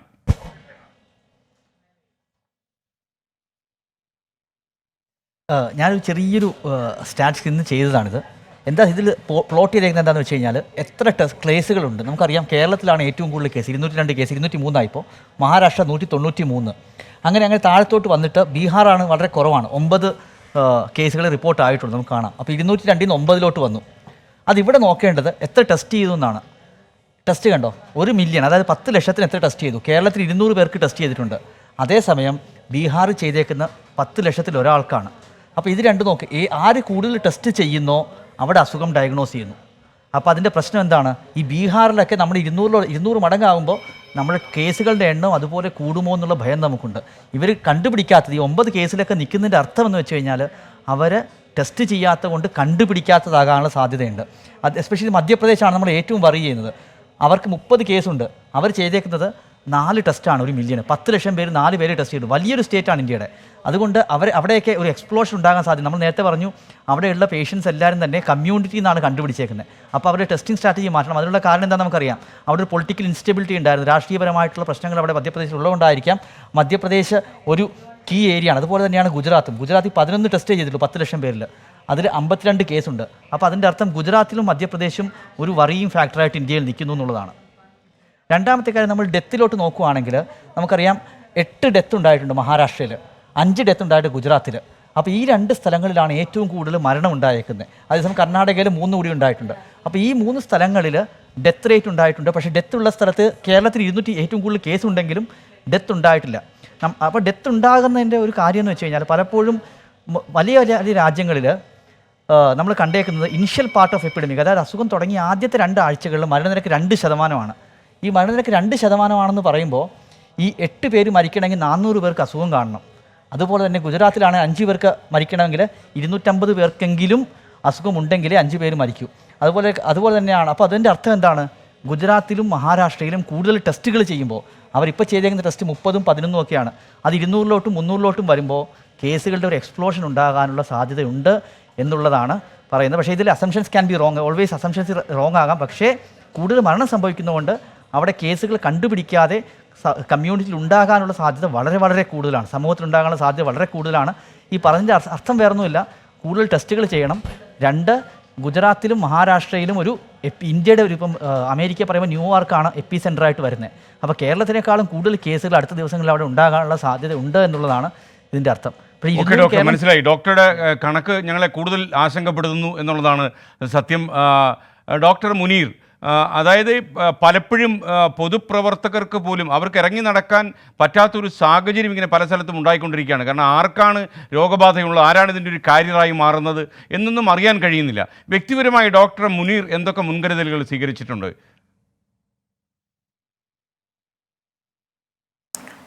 അല്ല, നമ്മൾ സമൂഹ വ്യാപനം ഇല്ലാതാക്കുന്നതിന് വേണ്ടി നമ്മൾ തന്നെ മാതൃകയായി ഒരു ഹോം ക്വാറൻറ്റൈനിലേക്ക് മാറിയിരിക്കുകയാണ്. വളരെ പ്രധാനപ്പെട്ട ചില വിഷയങ്ങളുണ്ടാകുമ്പോൾ മാത്രം ഒന്നോ രണ്ടോ തവണ പിന്നെ വളരെ പ്രിക്കോഷൻസ് എടുത്തുകൊണ്ട് അത്തരം സ്ഥലങ്ങളിൽ പോയി തിരിച്ചു വരികയാണ്. ഇവിടെ ഇപ്പം നമുക്ക് കമ്മ്യൂണിറ്റി കിച്ചൺ സ്ഥാപിക്കേണ്ടതുണ്ട്. അത് MLA-മാരുടെയും കൂടി ഉത്തരവാദിത്തം എന്നുള്ള നിലയ്ക്ക് അത് പോയി പരിശോധിക്കേണ്ടതുണ്ട്. പക്ഷേ കഴിയുന്നത്ര ഫോണിലൂടെയാണ് നമ്മൾ എല്ലാ കമ്മ്യൂണിക്കേഷൻസും നടത്തിക്കൊണ്ടിരിക്കുന്നത്. ഈ ഫോണിലൂടെ തന്നെ നമുക്ക് കേരളത്തിൽ പല കാര്യങ്ങളും ചെയ്യാൻ സാധിക്കും. ആ ഒരു കമ്മ്യൂണിക്കേഷൻ സിസ്റ്റമാണ് നമ്മളിവിടെ ഉപയോഗിച്ചുകൊണ്ടിരിക്കുന്നത്. പിന്നെ നമുക്ക് വിദേശത്ത് ഇനിയുള്ള ആളുകൾ കഴിയുന്നത്ര അവിടെ തന്നെ നിന്ന് അവിടുത്തെ ക്വാറൻറ്റൈനിലേക്ക് മാറുക എന്നുള്ളതല്ലാതെ അവർ ഇങ്ങോട്ട് വരാതിരിക്കുന്നതിന് വേണ്ടിയിട്ടുള്ള നിർദ്ദേശം കൊടുക്കുകയും അവർക്ക് ഒരു ആത്മവിശ്വാസം പകരുന്ന രീതിയിൽ അവരുമായി ടെലിഫോണിക്കായിട്ടും അതേപോലത്തെ വീഡിയോ കോൺഫറൻസിങ്ങിലൂടെയും ഒക്കെ നിർദ്ദേശങ്ങൾ കൊടുത്തുകൊണ്ടിരിക്കുകയാണ്. നമ്മുടെ കേരളത്തിൻ്റെ ഒരു പ്രത്യേകത, നമുക്ക് ഒരു സർവൈലൻസ് മുമ്പേ നമുക്കുണ്ട്. അപ്പം നമുക്കൊരു റിപ്പോർട്ടിംഗ് സിസ്റ്റം ഉള്ളതുകൊണ്ട് നമ്മളുടെ പരമാവധി കേസസ് റിപ്പോർട്ട് ചെയ്യപ്പെട്ടിട്ടുണ്ട് എന്നുള്ളതാണ് സത്യം. ഇവിടെ ഡോക്ടർ സൂചിപ്പിച്ചതുപോലെ മറ്റ് സംസ്ഥാനങ്ങളിൽ ഈ റിപ്പോർട്ടിംഗ് സിസ്റ്റം ഇതുപോലെ നിലനിൽക്കുന്നുണ്ടോ എന്നറിയില്ല. നമ്മളിത് കുറേ നാളുകളായി നമ്മളുടെ ഒരു കേരള മോഡൽ ഹെൽത്ത് സിസ്റ്റത്തിൽ രോഗങ്ങൾ റിപ്പോർട്ട് ചെയ്യുകയും അത് അതാത് സമയങ്ങളിൽ തന്നെ സെൻട്രൽ ഗവൺമെൻറ്റിന് എത്തിച്ചു കൊടുക്കുകയും ചെയ്യുന്ന ഒരു സിസ്റ്റമുണ്ട്. ആ സിസ്റ്റം നിലവിലുള്ളത് കൊണ്ട് തന്നെയാണ് നമുക്ക് ഇത്രയും കേസസ് റിപ്പോർട്ട് ചെയ്യാനും അതിൽ ആക്റ്റീവ് കേസസ് എത്രയാണെന്ന് തിരിച്ചറിയാനും അതിൽ എത്ര ആളുകൾക്ക് ചികിത്സ കിട്ടി ഭേദമായി എന്നുള്ളതിനെക്കുറിച്ചുള്ള കൃത്യമായ വിവരം നൽകാനും നമുക്ക് സാധിക്കുന്നത്. അതുകൊണ്ട് സത്യത്തിൽ കേരളത്തിൽ ഭരണപ്രതിപക്ഷം നോക്കാതെ നമ്മൾ ഒരുമിച്ച് നിന്നുകൊണ്ട് മുകൾ തട്ട് മുതൽ താഴെത്തട്ട് വരെ തദ്ദേശ സ്വയംഭരണ സ്ഥാപനങ്ങൾ അടക്കം ഈ കാര്യങ്ങളിൽ കൈകോർത്ത് നിന്നുകൊണ്ട് കാര്യങ്ങൾ ചെയ്യുക എന്നുള്ളതാണ് നമുക്കിപ്പോൾ കരണീയമായിട്ടുള്ളത്. നമ്മൾ സ്റ്റേജ് 3 ഒരു കാരണവശാലും പോകാതെ നോക്കുന്നതിന് വേണ്ടി എന്തൊക്കെ ജാഗ്രത നമ്മളുടെ ഭാഗത്തു നിന്നുണ്ടാകണമോ ജനപ്രതിനിധി എന്നുള്ള നിലയ്ക്ക് ഞാനടക്കം അതിൽ പങ്കാളിയായിക്കൊണ്ട് പ്രവർത്തിക്കേണ്ട ഒരു വളരെ നിർണായകമായ സമയമാണിത്. ശ്രീ കടന്നപ്പള്ളി, അങ്ങ് വളരെ ജനകീയനായ ഒരു നേതാവാണ്. അങ്ങയുടെ നാട്ടിലാണത് അങ്ങക്ക് ചാർജും. അതുകൊണ്ട് തന്നെ ഒരുപാട് ആളുകളെ കാണാനും അവരുമായിട്ട് ഇടപഴകാനും പ്രത്യേകിച്ച് ഈ കമ്മ്യൂണിറ്റി കിച്ചണൊക്കെ ഉണ്ടായിരിക്കുന്ന ഒരു സാഹചര്യത്തിൽ അതൊക്കെ പരിശോധിക്കുവാനും ഒക്കെ പോകേണ്ട ബാധ്യതയുണ്ട്. അങ്ങ് ഒരു അറിയപ്പെട്ട ഒരു മന്ത്രി എന്നതിനപ്പുറം ഒരു ജനകീയ നേതാവായതുകൊണ്ട് ഒരുപാട് ആളുകളെ കാണേണ്ട ബാധ്യത ഉള്ളത് കൊണ്ടും അങ്ങ് സ്വീകരിക്കുന്ന നിലപാടുകൾ എന്തൊക്കെയാണ്? കാര്യം നിങ്ങളൊക്കെ ആണല്ലോ മോഡലുകളായി ആളുകൾക്ക് മനസ്സിലാക്കേണ്ടത്. കാര്യം അങ്ങ് ഒരു പാട്ടുകാരൻ കൂടി, 2 പാട്ടുകാരാണെന്ന് ചർച്ചയിൽ പങ്കെടുക്കുന്നത്. പറഞ്ഞത് വളരെ ശരിയാണ്. അത് താങ്കൾ പറഞ്ഞ വളരെ ശരിയാണ്. എനിക്ക് വാസ്തവത്തിൽ എങ്ങനെ ആത്മസമയം ഉണ്ടാക്കാൻ കഴിഞ്ഞു എന്നെല്ലാം അത്ഭുതപ്പെടുകയാണ്. എൻ്റെ സഹപ്രവർത്തകരായ മന്ത്രിമാരും എല്ലാവരും പറയുന്നത് ശ്രദ്ധിക്കണം. കാരണം എനിക്ക് ആളുകളെ കൈപിടിക്കുക കെട്ടിപ്പിടിക്കുക തുടങ്ങിയിട്ടുള്ള ഒരുപാട് ദൗർബല്യങ്ങൾ. അതല്ല, അങ്ങ് വീക്ക്നെസ്സിൽ പലരെയും ആലിംഗനം ചെയ്യുന്നതൊക്കെ ഞാൻ ശ്രദ്ധിച്ചിട്ടുണ്ട്. അത് കെട്ടിപ്പിടിച്ചൊരു 4 മിനിറ്റൊക്കെ അങ്ങ് നിൽക്കുന്നതൊക്കെ ഞാൻ ശ്രദ്ധിച്ചിട്ടുണ്ട്. ഈ സമയത്ത് അത് പാടില്ല എന്തായാലും. അപ്പോൾ അതുകൊണ്ട് അങ്ങനെ ചെയ്യുന്ന ഒരു എളിയ പ്രവർത്തനം നിൽക്കുക അതിൻ്റെ ഒരു സ്വഭാവത്തിൻ്റെ ഭാഗമായിട്ട് വന്നു. അങ്ങനെ ചില ദുസ്വഭാവങ്ങളാണ്. അപ്പോൾ അത് ആത്മനിയന്ത്രണം ഇപ്പോൾ പാലിക്കാതിരിക്കാൻ നിവൃത്തിയില്ല. കാരണം എന്നെ സമീപിക്കുന്നവർക്കും നമ്മളെ കൊണ്ട് ബുദ്ധിമുട്ടാൻ പാടില്ല, എനിക്കും ബുദ്ധിമുട്ടാൻ പാടില്ല. ഇപ്പോൾ ഞാൻ ജില്ലയിൽ ഉണ്ടാകുമ്പോൾ വൈകുന്നേരങ്ങളിലെ റിവ്യൂ യോഗം കളക്ട്രേറ്റിൽ ജില്ലാ പഞ്ചായത്തിൽ പോകും. ജില്ലാ പഞ്ചായത്തിൽ കോൾ സെൻറ്റർ ആരംഭിച്ചിട്ടുണ്ട്. വിവിധ വിഷയങ്ങളിൽ അവിടെ എത്തിച്ചേരും. അപ്പോൾ നമ്മുടെ ഈ ജില്ലയിൽ തന്നെയുള്ള പല ഭാഗങ്ങളിൽ നിന്നും ജനങ്ങളുടെ ആവശ്യങ്ങൾ, വെള്ളത്തിൻ്റെ ലഭ്യം, യാത്ര, രോഗികളുടെ കാര്യം, മറ്റു പോകുന്നത്, ഇതെല്ലാം വരുമ്പോൾ അതാസമയം കുറിച്ചെടുത്ത് ഞാനും എൻ്റെ സ്റ്റാഫും ഇത്തരം അറിയിക്കുകയും ചെയ്യും. എന്നിട്ട് തിരിച്ചു വിളിക്കുകയും ചെയ്യും. അപ്പോൾ തീർച്ചയായും ഇതര സംസ്ഥാന തൊഴിലാളികൾ ധാരാളമുള്ള സ്ഥലങ്ങളിലാണ്. അവർക്ക് ഭക്ഷണം എത്തിക്കുന്ന കാര്യത്തിൽ അതുപോലെ ഭക്ഷണം ഇതുവരെ ലഭിക്കാത്ത കാര്യങ്ങൾ സന്നദ്ധ സേനകളെ വിളിച്ച് അവരെ ബന്ധപ്പെടുന്നുണ്ട്. നമ്മുടെ ഔദ്യോഗികമായി കാത്തിരിക്കുന്നതിന് മുമ്പ് തന്നെ ഭക്ഷണം എന്നതിൻ്റെ പ്രാധാന്യം കണക്കിലെടുത്തുകൊണ്ട് സന്നദ്ധ സേനകൾ അവരുമായി ബന്ധപ്പെട്ട് ഒരുപടി കാര്യങ്ങൾ അങ്ങനെയൊക്കെ കാര്യങ്ങൾ ചെയ്യുന്നത് കൊണ്ട് തന്നെ നമ്മൾ ഈ ഫോണിൽ കൂടി ഏതാണ്ട് വലിയ കാര്യം ചെയ്യാമെന്നല്ല, നേരിട്ട് കാണുകയും ബന്ധപ്പെടുകയും ചെയ്യേണ്ട സ്ഥലത്ത് പോകുന്നുണ്ട്. പോകാതിരിക്കാൻ നോക്കുമല്ലോ. താങ്കൾ ചൂണ്ടിക്കാണിച്ചതുപോലെ ജനപ്രതിനിധിയിൽ നിൽക്കുമ്പോൾ മാറി നിൽക്കാൻ കഴിയില്ല. എങ്കിൽ പോലും നമ്മൾ പ്രഖ്യാപിക്കപ്പെടുത്തുമ്പോഴുള്ള അകലങ്ങൾ പാലിക്കുക. കാരണം അത് രണ്ടുപേർക്കും, കാണുന്നവർക്കും സംസാരിക്കുന്നവർക്കും എല്ലാം അത്യാവശ്യമാണ് ആരോഗ്യ പരീക്ഷണത്തിൻ്റെ ഭാഗമായി. അതുകൊണ്ട് ആ പരീക്ഷണം പോവുക എന്നുള്ളത്. ഇപ്പോൾ നമ്മുടെ ജില്ലയിൽ തന്നെ 10,660 പേരാണ് വീടുകളിൽ നിരീക്ഷണത്തിലും പരിചരണത്തിലും. ആശുപത്രിയിൽ 88, 35 പേർക്ക് ഇതുണ്ട് എന്ന നിഗമനത്തിൽ ഏതാണ്ട് ഇന്ന് 8 പേരാണ് മുതൽ. ഈ സാഹചര്യത്തിൽ തന്നെ വെച്ചുകൊണ്ട് കൂടുതൽ ആളുകൾ ഈ വ്യാപനത്തിന് വിധേയമാകാതിരിക്കാനുള്ള മുൻകരുതലുകൾ നിതാന്തമായ ജാഗ്രതയോടുകൂടി സ്വീകരിച്ചുകൊണ്ടിരിക്കുകയാണ്. അത് എല്ലാവരും ഈ പറഞ്ഞതുപോലെ ജനപ്രതിനിധികൾ, കക്ഷി രാഷ്ട്രീയ ജാതി മതഭേദമന്യേ സഹകരിക്കുന്നു എന്നതാണ് പ്രതീക്ഷാനിർഭരമായിട്ടുള്ളത്. തീർച്ചയായും നിങ്ങളെപ്പോലുള്ള മാധ്യമ സുഹൃത്തുക്കളുടെ സഹകരണം പിന്തുണയും. അത് വളരെ ക്രിയാത്മകമായിട്ടുള്ളതാണ്. ജനങ്ങൾ ആശങ്കയും പരിഭ്രാന്തി ഉണ്ടാക്കുന്നതല്ല, ഭാഗ്യത ഉണ്ടാക്കുന്നതല്ല. അതൊക്കെ വേറെ കാര്യങ്ങൾ പറയാൻ താങ്കൾ പറഞ്ഞതുപോലെ വേറൊരു അവസരമുണ്ട്. പക്ഷേ ഇപ്പോൾ ഇതൊന്നും സ്ഥാനമേ ഇല്ലാതെ അത്തരം ചർച്ചകൾക്കും ചർച്ചകൾക്കും ആലോചനകൾക്കും ഇപ്പോൾ ഇതെല്ലാം വിസ്മരിച്ചുകൊണ്ട് പോരാട്ടം നടത്തുക എന്നതാണ്.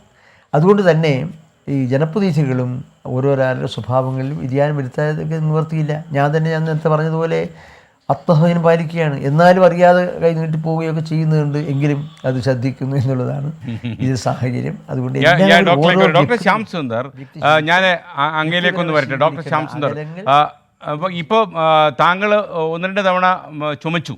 അപ്പോൾ ഈ പ്രേക്ഷകർ സംശയിക്കുന്നുണ്ടാകും, ഇത്രയധികം ആൾക്കാർ അടുത്തിരിക്കുന്നു, എന്താണ് ഡോക്ടർ ചുമയ്ക്കുന്നു എന്ന് സംശയിക്കുന്നുണ്ടാവും. പ്രേക്ഷകരുടെ അറിവിലേക്കായിട്ട് ഞാൻ പറയുകയാണ്, ഈ ഇരിക്കുന്ന ശ്രീ കടന്നപ്പള്ളി രാമചന്ദ്രനും ശ്രീ MK മുനീറും ഇവരാരും സ്റ്റുഡിയോയിലല്ല, ദൂരെ അവരുടെ വീടുകളിലോ അങ്ങനെയുള്ള ചില പൊതു സ്ഥലങ്ങളിലോ ഒക്കെയാണ് അവർ, നമ്മുടെ സ്റ്റുഡിയോയിലോ ഒക്കെയാണ് ഇരിക്കുന്നത്. വളരെ ദൂരെ നിന്നാണ് ഇവരെല്ലാവരും. ഈ സ്റ്റുഡിയോയിൽ ഇപ്പോൾ ഞാൻ മാത്രമേ ഉള്ളൂ എന്നതാണ് നേരെ. ഡോക്ടർ ശ്യാം സുന്ദർ, അതായത് ഇപ്പോൾ യഥാർത്ഥത്തിൽ ആളുകൾക്ക് മറ്റൊരു ഭയം വന്നിട്ടുണ്ട്. വളരെ അപകടപ്പെടുത്തുന്ന ചില പ്രതികരണങ്ങളും ഒക്കെ കേരളത്തിൽ വന്നിട്ടുണ്ട്. അതിനെക്കുറിച്ചൊക്കെ യഥാർത്ഥത്തിൽ നമ്മൾ തീർച്ചയായിട്ടും മാധ്യമങ്ങൾ വഴി പറയണം. കാരണം ഒരു കുടുംബം രാത്രി നേരം ഒരു ഫ്ലാറ്റ് സമുച്ചയത്തിൽ ചെന്നൈയിൽ നിന്ന് വന്നപ്പോൾ ആ ഫ്ലാറ്റിൽ അവർ കയറാൻ സമ്മതിച്ചു. അവരുടെ സ്വന്തം ഫ്ലാറ്റ് അവിടെ ഉണ്ട്. ചെന്നൈയിൽ നിന്ന് വന്നവരായതുകൊണ്ട് യാത്ര ചെയ്ത് എയർപോർട്ട് വഴിയൊക്കെ വന്നതായതുകൊണ്ട് ഒരു കാരണവശാലും വീട്ടിൽ കയറ്റരുതെന്ന് അവിടെ റെസിഡൻസ് അസോസിയേഷൻ തീരുമാനിക്കുന്നു. ഈ ഒറ്റപ്പെട്ടതാണെങ്കിൽ പോലും ഇങ്ങനെയൊക്കെയുള്ള ചില ഭീതി ആളുകളിൽ, ഞാൻ ആ റെസിഡൻസ് അസോസിയേഷനെ കുറ്റപ്പെടുത്തുകയല്ല, എന്നിരുന്നാൽ പോലും ഒരു ഭീതിജനകമായ അന്തരീക്ഷം നമ്മുടെ സംസ്ഥാനത്ത് ഉണ്ടാകുന്നു എന്നത് നമ്മൾ കാണാതെ പോകരുത്. ഡോക്ടർ എന്ത് പറയാൻ അതിനെക്കുറിച്ച്? തീർച്ചയായും ശരിയാണ്.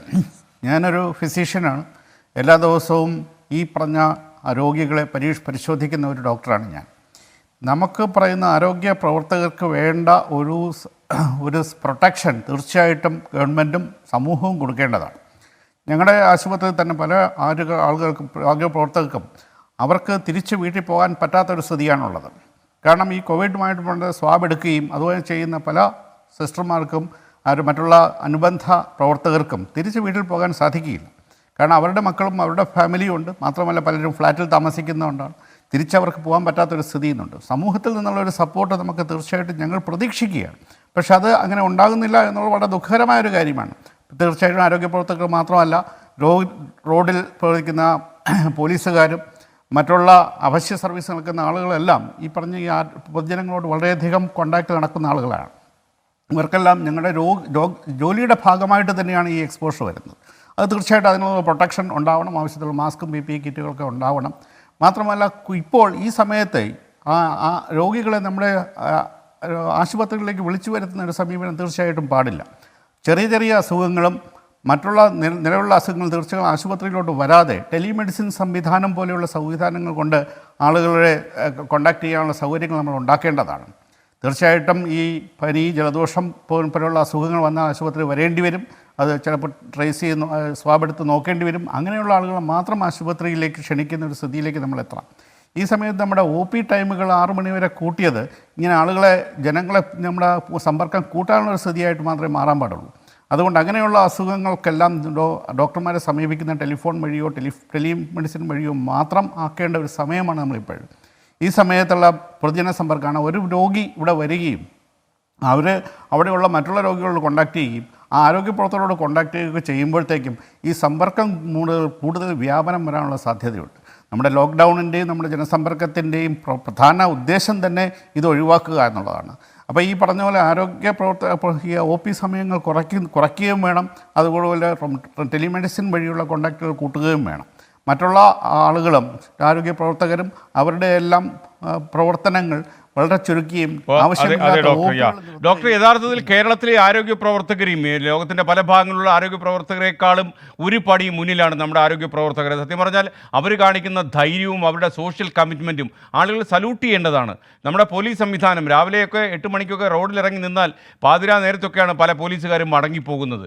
അപ്പോൾ നമ്മളോട് ആകെ ഗവൺമെൻറ് പറയുന്നത് നിങ്ങൾ വീടിനകത്ത് കയറി ഒന്ന് കഥകടച്ചിരിക്കൂ എന്ന് മാത്രമേ പറയുന്നുള്ളൂ. അതുപോലും ചെയ്യാൻ നമ്മൾ മടി കാണിക്കുകയാണെങ്കിൽ വിപത്തിനെ നമ്മൾ ക്ഷണിച്ചു വരുത്തുകയാകും. കാരണം ഇത്ര കുടുംബവും കുട്ടികളും ഒക്കെ ഉള്ള ആരോഗ്യ പ്രവർത്തകരും പോലീസ് സംവിധാനവും ജില്ലാ ഭരണകൂടവും ഒക്കെ നമുക്ക് വേണ്ടി ഇത്തരമൊരു 3ാം ഘട്ടത്തിലേക്ക് നമ്മൾ കടക്കാതിരിക്കുവാൻ ഇത്രയും കഠിന പ്രയത്നം നടത്തുമ്പോഴാണ് നമ്മളിതൊക്കെ ലാഘവബുദ്ധിയോടെ വിജനമായ നിരത്ത് കാണാൻ റോഡിലിറങ്ങുന്നത് എന്നുള്ളത് വളരെ പരിഹാസ്യമായ കാര്യമാണ് എന്ന് പൊതുജനങ്ങൾ മനസ്സിലാക്കണം. എല്ലാവരും അങ്ങനെയാണെന്നല്ല, ചില ആളുകളെങ്കിലും ഇപ്പോഴും അങ്ങനെയൊക്കെ തന്നെയാണ്. Welcome back. പുതിയൊരു കണക്ക് കൂടി വന്നിരിക്കുന്നു. ഇന്ത്യയിൽ രോഗം സ്ഥിരീകരിച്ചവരുടെ എണ്ണം 1024 ഉയർന്നിരിക്കുന്നു. മരിച്ചവരുടെ എണ്ണം 27. ഓരോ മണിക്കൂർ കഴിയുന്തോറും കണക്കുകൾ മാറി മാറി വരികയാണ്. ലോകത്തിൻ്റെ പല ഭാഗങ്ങളിലും മരിച്ചവരുടെ എണ്ണം കൂടി വരുന്ന ഒരു ഘട്ടത്തിലാണ് നമ്മൾ ഈ സംവാദം തുടരുന്നത്. ഞാൻ നമ്മുടെ അതിഥികളിലേക്ക് പോകുന്നു. ഡോക്ടർ ശിവകുമാർ, പൊതുവേ നമ്മുടെ നാട്ടിലിപ്പോൾ എത്രയോ വർഷങ്ങൾക്ക് ശേഷമാണ് നമ്മുടെ നാട്ടിലെ ആളുകൾ വീട്ടിനകത്ത് കയറിയിരിക്കുന്നത്. അവർക്ക് വല്ലാതെ ബോറടിക്കുന്നു, മുഷിയുന്നു എന്നൊക്കെ പറയുന്ന ആൾക്കാരുണ്ട്. ചില ആളുകൾ പറയുന്നു പുസ്തകം വായിക്കാൻ ഒരു മൂഡ് തോന്നുന്നില്ല, TV കാണാനൊരു രസം തോന്നുന്നില്ല, അങ്ങനെയൊക്കെ പറയുന്നു. കൂടുതലും ഒരു വാർത്താ ചാനലുകളാണ് കാണുന്നതും. അങ്ങനെ ഒരു സംഭവം വന്നിട്ടുണ്ട്. ഇപ്പം യൂറോപ്യൻ രാജ്യങ്ങളിലൊക്കെ ഈ ഒറ്റപ്പെടൽ അല്ലെങ്കിൽ ഈ ഏകാന്തത എന്ന് പറയാൻ പറ്റില്ല, വീട്ടിലെല്ലാവരും ഉണ്ടല്ലോ, ഏകാന്തത നമുക്ക് പറയാൻ പറ്റില്ല അതിന്. എന്നിരുന്നാലും ഇങ്ങനെയുള്ള ഒരു ഐസൊലേഷൻ അവരുടെ തിരക്ക് പിടിച്ച ജീവിതത്തിൽ നിന്ന് ഉണ്ടാക്കുമ്പോൾ എങ്ങനെയാണ് അതിൽ നിന്നൊക്കെ കരകയറുന്നത്? വളരെ പെട്ടെന്ന് പറഞ്ഞാൽ. യൂറോപ്പിലെ ധാരാളം ഇപ്പോ എന്റെ കുടുംബത്തിൽ തന്നെ ഇപ്പോ സൂം പോലെയുള്ള നമ്മുടെ കുടുംബങ്ങൾ തമ്മിലുള്ള ഒരു ബന്ധത്തിന് ശരിക്കും ഓൺലൈൻ കോൺഫറൻസുകൾ ഉപയോഗിക്കുന്നുണ്ട്. സൂം വഴി പല ഫാമിലിയായിട്ട് സംസാരിക്കുക. ഒരു എക്സാമ്പിൾ ഞാൻ പറയുകയാണ്. അതുപോലെ മൈക്രോസോഫ്റ്റ് മീറ്റ് ഉണ്ട്, ധാരാളം സോഫ്റ്റ്വെയർസ് ഉണ്ട് നമുക്ക് പരസ്പരം മീറ്റ് ചെയ്യുക എന്നുള്ളത്, സംസാരിക്കുക എന്നുള്ളത്. പിന്നെ ഓഫ് കോഴ്സ് യു ക്യാൻ പല ഭാര്യമാര് പറയാറുണ്ട് ഭർത്താക്കന്മാരെ വീട്ടിൽ കിട്ടാറില്ല, അപ്പോ അവർക്ക് പരസ്പരം ഭാര്യമാരെ കിട്ടാറില്ലെന്ന് ഭർത്താക്കന്മാരും. അപ്പൊ അവർക്ക് പരസ്പരം മനസ്സിലായി. അപ്പൊ അതിനൊക്കെയുള്ള ഒരു അവസരമാണ് ശരിക്കും. പിന്നെ നമുക്ക് പല കാര്യങ്ങളും റിഫ്ലക്ട് ചെയ്യാന്നുള്ള ഒരു സമയം കൂടെയാണ്. റിലേഷൻഷിപ്സ് കുറച്ചുകൂടെ നമുക്ക് സ്ട്രോങ് ആക്കി എടുക്കുക എന്നുള്ള ഒരു സമയമാണ്. ഇവിടെ UK ഇപ്പോ പലരും സമയം കൂടുതൽ ചെലവഴിക്കുന്നത്, പലരും ഇപ്പോ മദ്യപാനത്തിന്റെ ഒരു കാര്യം പറഞ്ഞു. മദ്യപാനം ഒരു പ്രശ്നമാണ് UK അതൊരു പ്രോബ്ലം ആയിട്ടുള്ള ഒരു കാര്യമാണ്. പക്ഷെ എങ്കിലും വളരെയധികം കൺട്രോൾ ചെയ്തിട്ടുള്ള ഒരു ഡ്രിങ്കിങ് ഹാബിറ്റ് ഇവിടെ ഉണ്ട് ആൾക്കാർക്ക്. അത് കുറച്ചൊന്ന് അവിടെ ആൾക്കാർ ഇപ്പൊ ഒരു ബോറടി മാറ്റാൻ വേണ്ടി ശ്രമിക്കുന്നുള്ളതായിട്ട് ഞാൻ അറിയുന്നു. പിന്നെ പ്രധാനമായിട്ടും ഫാമിലി ഒരു get together, back together through zoom or online medias.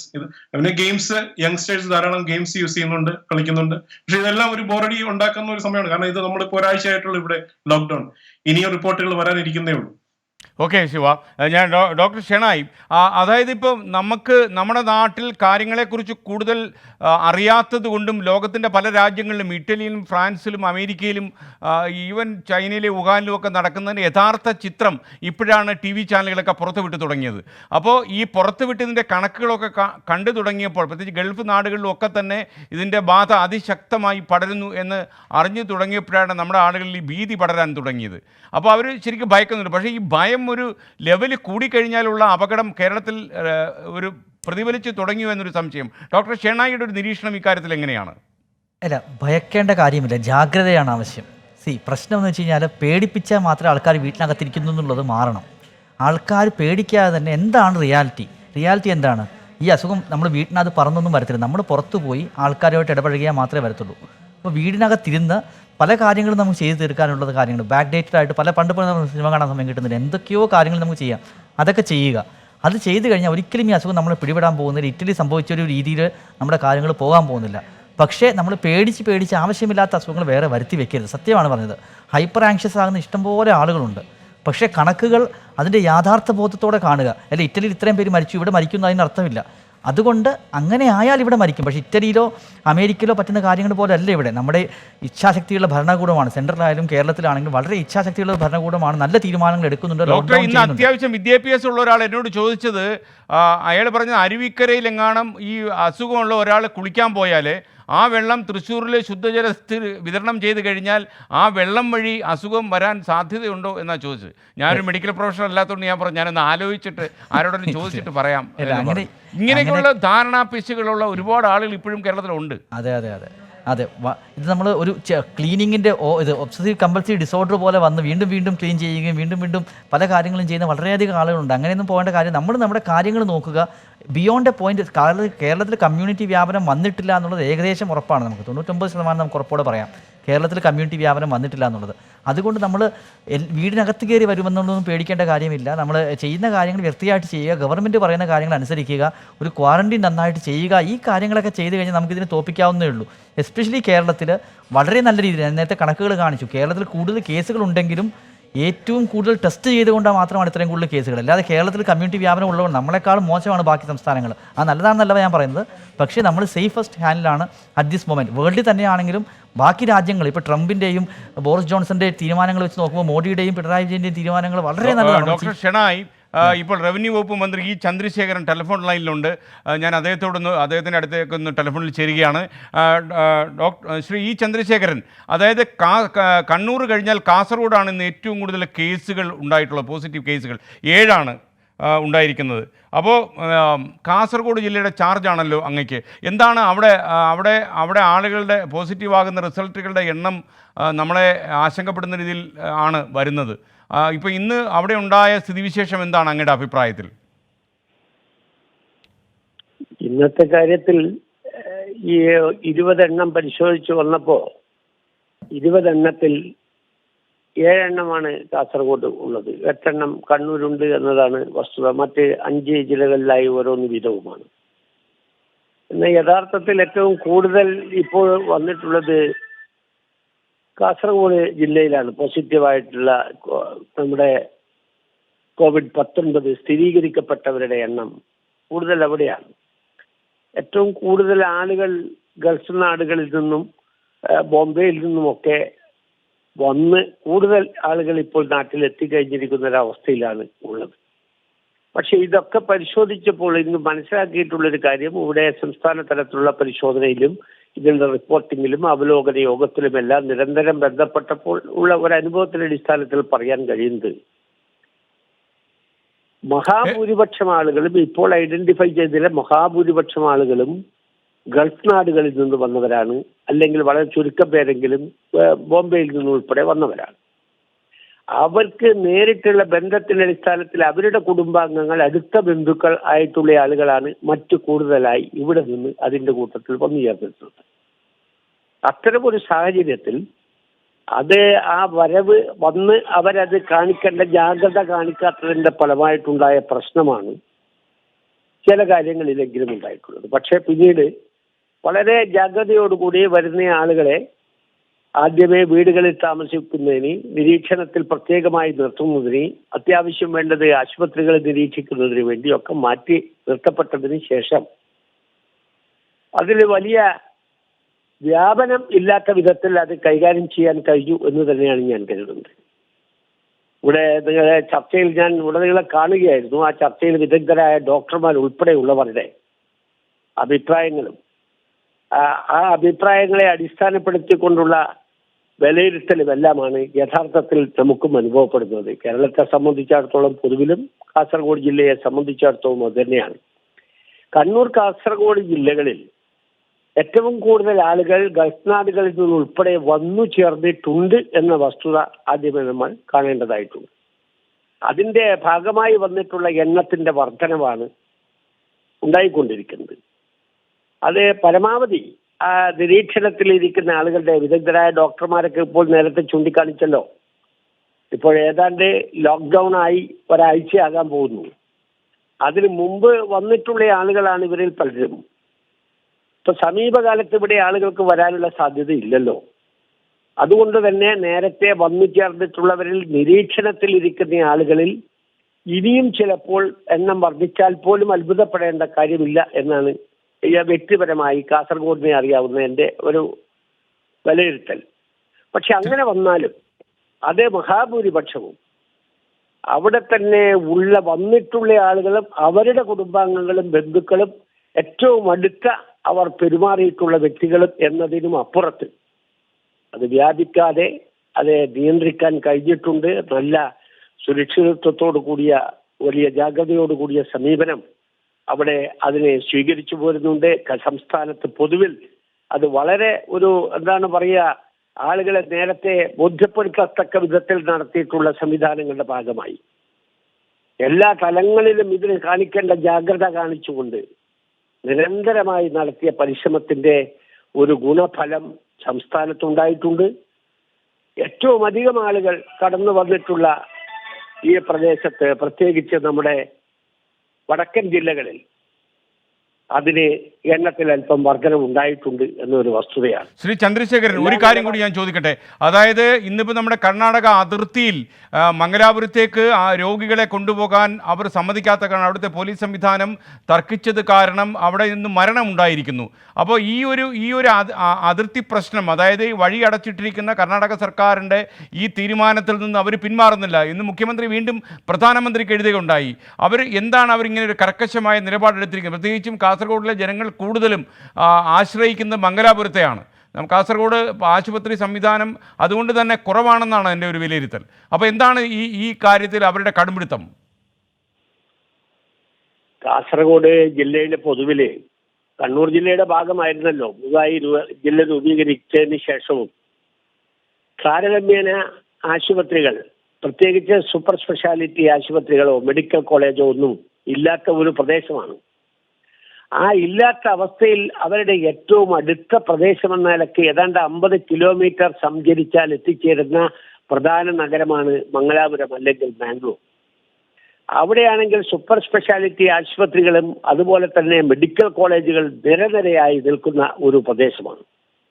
അതുകൊണ്ട് തങ്ങളുടെ ആശ്രയ കേന്ദ്രം ഇതാണെന്ന് എല്ലായ്പ്പോഴും കരുതിക്കൊണ്ടാണ് കാസർഗോഡ് ജില്ലക്കാരിലെ മഹാഭൂരിപക്ഷം ആളുകളും അവിടത്തേക്ക് ചികിത്സ തേടി എത്തിക്കൊണ്ടിരുന്നത്.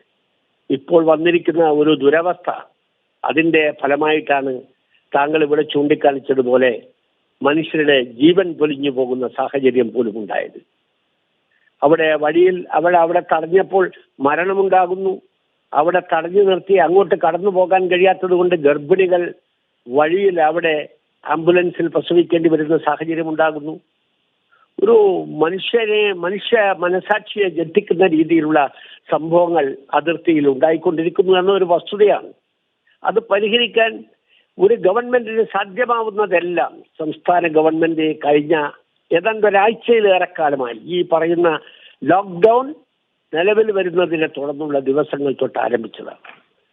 സംസ്ഥാനങ്ങൾ തമ്മിൽ കൂടിയാലോചിക്കാൻ, ചർച്ച ചെയ്യാൻ, പ്രധാനമന്ത്രി ഉൾപ്പെടെയുള്ളവരെ അറിയിക്കാൻ, പ്രധാനമന്ത്രി നിർദ്ദേശിച്ചതനുസരിച്ച് കേന്ദ്രമന്ത്രി കൂടിയായ ശ്രീ സദാനന്ദ ഗൗഡയുമായി കേരള മുഖ്യമന്ത്രിയുമായും കർണാടക മുഖ്യമന്ത്രിയുമായും സംസാരിച്ച പ്രശ്ന പരിഹാരത്തിന് നടപടിയുണ്ടാക്കാൻ എല്ലാം ശ്രമിച്ചെങ്കിലും എന്തുകൊണ്ടാണെന്ന് പറയാൻ പറ്റില്ല. ഇപ്പോൾ വേണമെങ്കിൽ വാദത്തിന് പറയാം, ലോക്ക്ഡൌൺ ആണ്, ആർക്കും എവിടെയും സഞ്ചരിക്കാൻ പാടില്ല, എവിടെയാണോ നിങ്ങളുള്ളത് അവിടെ നിന്നാൽ മതി എന്നതാണ് നമ്മുടെ നിലപാട് എന്നൊക്കെ പറഞ്ഞാലും മനുഷ്യന് മരണാസന്നമായ സാഹചര്യം ഉണ്ടാകുമ്പോൾ അവരൊക്കെ എല്ലാ കാലത്തും ആശ്രയിച്ചിരുന്ന, ദശാബ്ദങ്ങളായി ആശ്രയിച്ചിരുന്ന മംഗലാപുരം പോലുള്ള പ്രദേശത്തേക്ക് പ്രവേശിപ്പിക്കുന്നില്ല എന്നത് ഒരിക്കലും അംഗീകരിക്കാൻ കഴിയുന്ന കാര്യമായി തോന്നുന്നില്ല.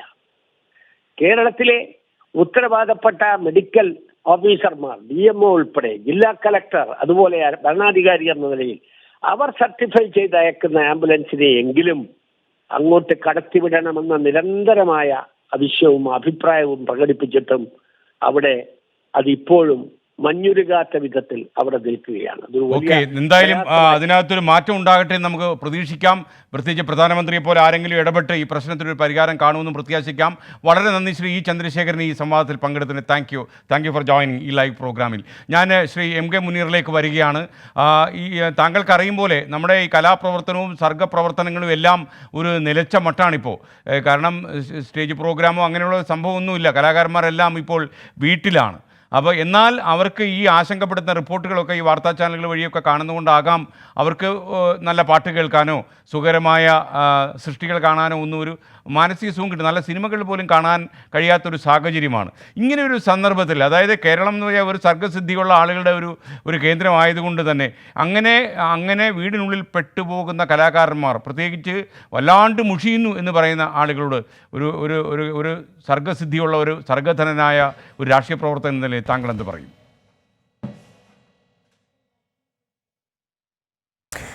നമുക്ക് ഇത് ശരിക്കും സ്റ്റേജുകളിൽ വന്ന് പെർഫോം ചെയ്യാൻ പറ്റാത്ത ഒരവസ്ഥയുണ്ട് എന്നുള്ളതല്ലാതെ കുറച്ച് മനസ്സിന് നമ്മൾ മാനസിക സമ്മർദ്ദം, ഈ വീട്ടിലധികം നേരം ഇരിക്കുമ്പോൾ ഉണ്ടാകുന്ന മാനസിക സമ്മർദ്ദം ഈ മദ്യം കിട്ടാത്തവർക്ക് മാത്രമല്ല, അതല്ലാതെ നോർമലായി ഇരിക്കുന്നവർക്കും മാനസികമായ പ്രശ്നങ്ങൾ ഉണ്ടാകാനുള്ള സാധ്യതയുണ്ട്. അപ്പോൾ അതിന് ഒരു റിലാക്സേഷൻ എന്നുള്ള നിലയ്ക്ക് ഇപ്പോൾ നമ്മൾ സ്മാർട്ട് ഫോണുകളൊക്കെ ഉപയോഗിച്ചുകൊണ്ട് പരസ്പരം അങ്ങോട്ടും ഇങ്ങോട്ടും അവരുടെ കലാഭിരുചികൾ പങ്കുവെക്കാനുള്ള ഒരു സന്ദർഭം കൂടിയാണ്. അതേപോലെ തന്നെ അവർ വായിച്ച പുസ്തകങ്ങളെക്കുറിച്ച് അവരുടെ അഭിപ്രായങ്ങൾ പങ്കുവെക്കാനുള്ള അവസരമാണ്.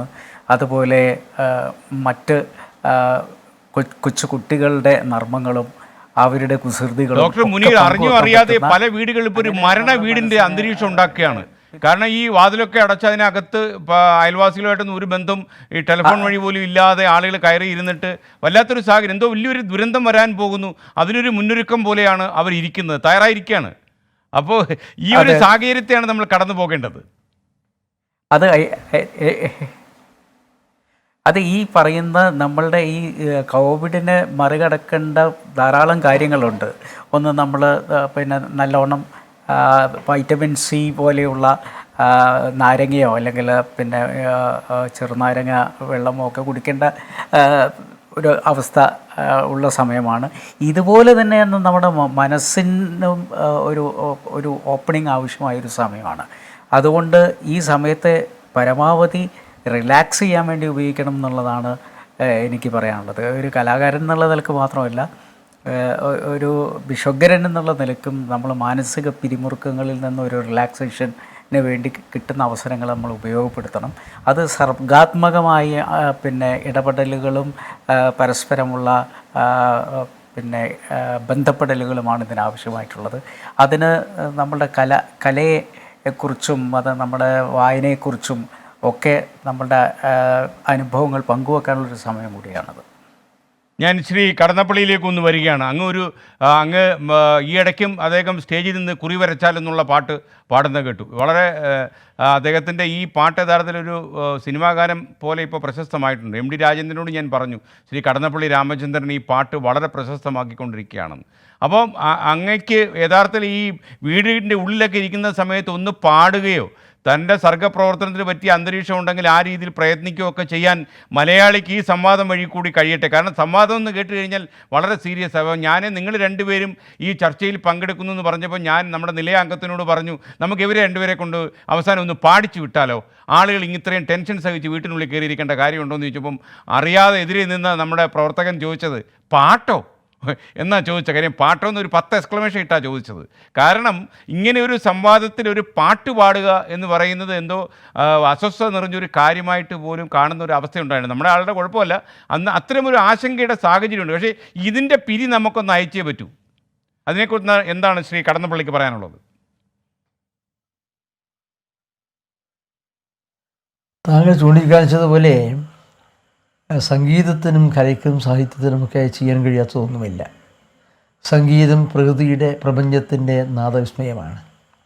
ഏത് മനുഷ്യ മനസ്സിനെയും ഏത് പ്രകൃതിയെയും സ്വാധീനിക്കാനും സ്നേഹിക്കാനും കഴിയുന്നതാണ് നാദങ്ങളുടെ നാദധാര കൊണ്ട് ചെയ്യാൻ കഴിയുന്നത്. ഞാൻ ഓർമ്മിക്കുകയാണ്, കണ്ണൂർ സെൻട്രൽ ജയിലിൽ ഗാനഗന്ധർവനായ യേശുദാസും നമ്മുടെ കൈതപ്പുറം ദാമോദരൻ നമ്പൂതിരിയും കൂടി അവർക്ക് വേണ്ടിയൊരു ഗാനം ആലപിക്കുകയുണ്ടായി.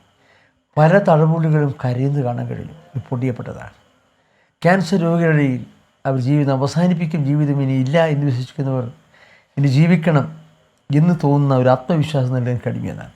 ഈ താങ്കൾ ചൂണ്ടിക്കാണിച്ചത് ഈ സംഘർഷവും സംഘാതങ്ങളും നിറഞ്ഞ് മനുഷ്യ മനസ്സ് വിഭ്രാന്തി കൊണ്ട് വളരെ അസ്വസ്ഥമായി നിൽക്കുന്ന സന്ദർഭത്തിലും സത്യം പറഞ്ഞാൽ ഈ പറയുന്ന കലാകാരന്മാർക്കും നാദധാരകൾക്കും ഒരുപാട് സ്വാധീനത്തിൽ കഴിയും. കാരണം മനസ്സിൻ്റെ സംഘർഷാത്മകത കുറയ്ക്കേണ്ടത് ശരീരത്തിനും മനസ്സിനും നല്ലതാണ്, അത് പരിഹരിക്കാൻ കഴിയുന്നതാണ്. പക്ഷേ താങ്കൾ പറഞ്ഞതുപോലെ ഈ ഇത്രയും ഒരു സാഹചര്യത്തിൽ പാട്ട് പാടുകയോ കേൾക്കുകയോ എന്താണിത് എന്ന് അത്ഭുതപ്പെടുന്ന ഒരു സാഹചര്യം കൂടിയുണ്ട്. ഏതായിരുന്നാലും ഈ കലാകാരന്മാരും സാഹിത്യ സാംസ്കാരിക ഇപ്പോൾ ഇന്നലെ ഞാൻ കാണുകയുണ്ടായി ഒരു തുള്ളക്കളി, ഇതാണെന്നറിയില്ല കേട്ടോ.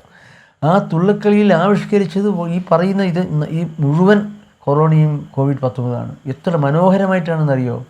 അത് കണ്ടാൽ ചിരിച്ചു പോകും, ആസ്വദിച്ചു പോകും, അതുപോലെ സ്വീകരിക്കണമെന്ന് തോന്നും.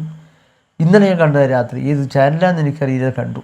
ഏറ്റവും മനോഹരമായിട്ടുണ്ട് എന്ന് പറഞ്ഞാൽ അത് കഥകളിയായിരുന്നാലും തുള്ളക്കളിയായിരുന്നാലും, തുള്ളക്കളിയായിരുന്നു ഇന്നലെ, മനോഹരമായിരുന്നു. അത് നല്ല ചുവടുവെപ്പുകളോട് കൂടിയിട്ടുള്ളതാണ്. മാത്രമല്ല ഇതിൻ്റെ ആശയങ്ങൾ കോവിഡിനെതിരായിട്ടുള്ള യുദ്ധത്തിനെതിരെ അണിനിരക്കാൻ പ്രചോദിപ്പിക്കുന്നതാണ്. തീർച്ചയായും കലാകാരന്മാരും സാഹിത്യ സാംസ്കാരിക സൃഷ്ടികളും ഈ നാദധാരകൾക്കും ഗന്ധർവന്മാർക്കൊക്കെ തന്നെ അവരുടെ പ്രവർത്തനങ്ങൾ കൊണ്ട് മനസ്സിനെ സ്വാധീനിക്കാനും മനസ്സിൻ്റെ ദുഃഖാത്മകതയെ നിർമ്മാണം ചെയ്യാൻ കഴിയുന്ന അനിർവചനീയമായ ഒരു സിദ്ധൌഷധമാണെന്ന് തീർച്ചയായും സംഗീതമെന്ന കാര്യത്തിൽ യാതൊരു സംശയവുമില്ല. ഈ സാഹചര്യത്തിലും മറ്റെല്ലാം സംഘർഷം നിറഞ്ഞു നിൽക്കുന്ന താങ്കൾ പറഞ്ഞതുപോലെ എല്ലാ വീടുകളും ഒരു മരണതുല്യമായി നിൽക്കുകയാണ്.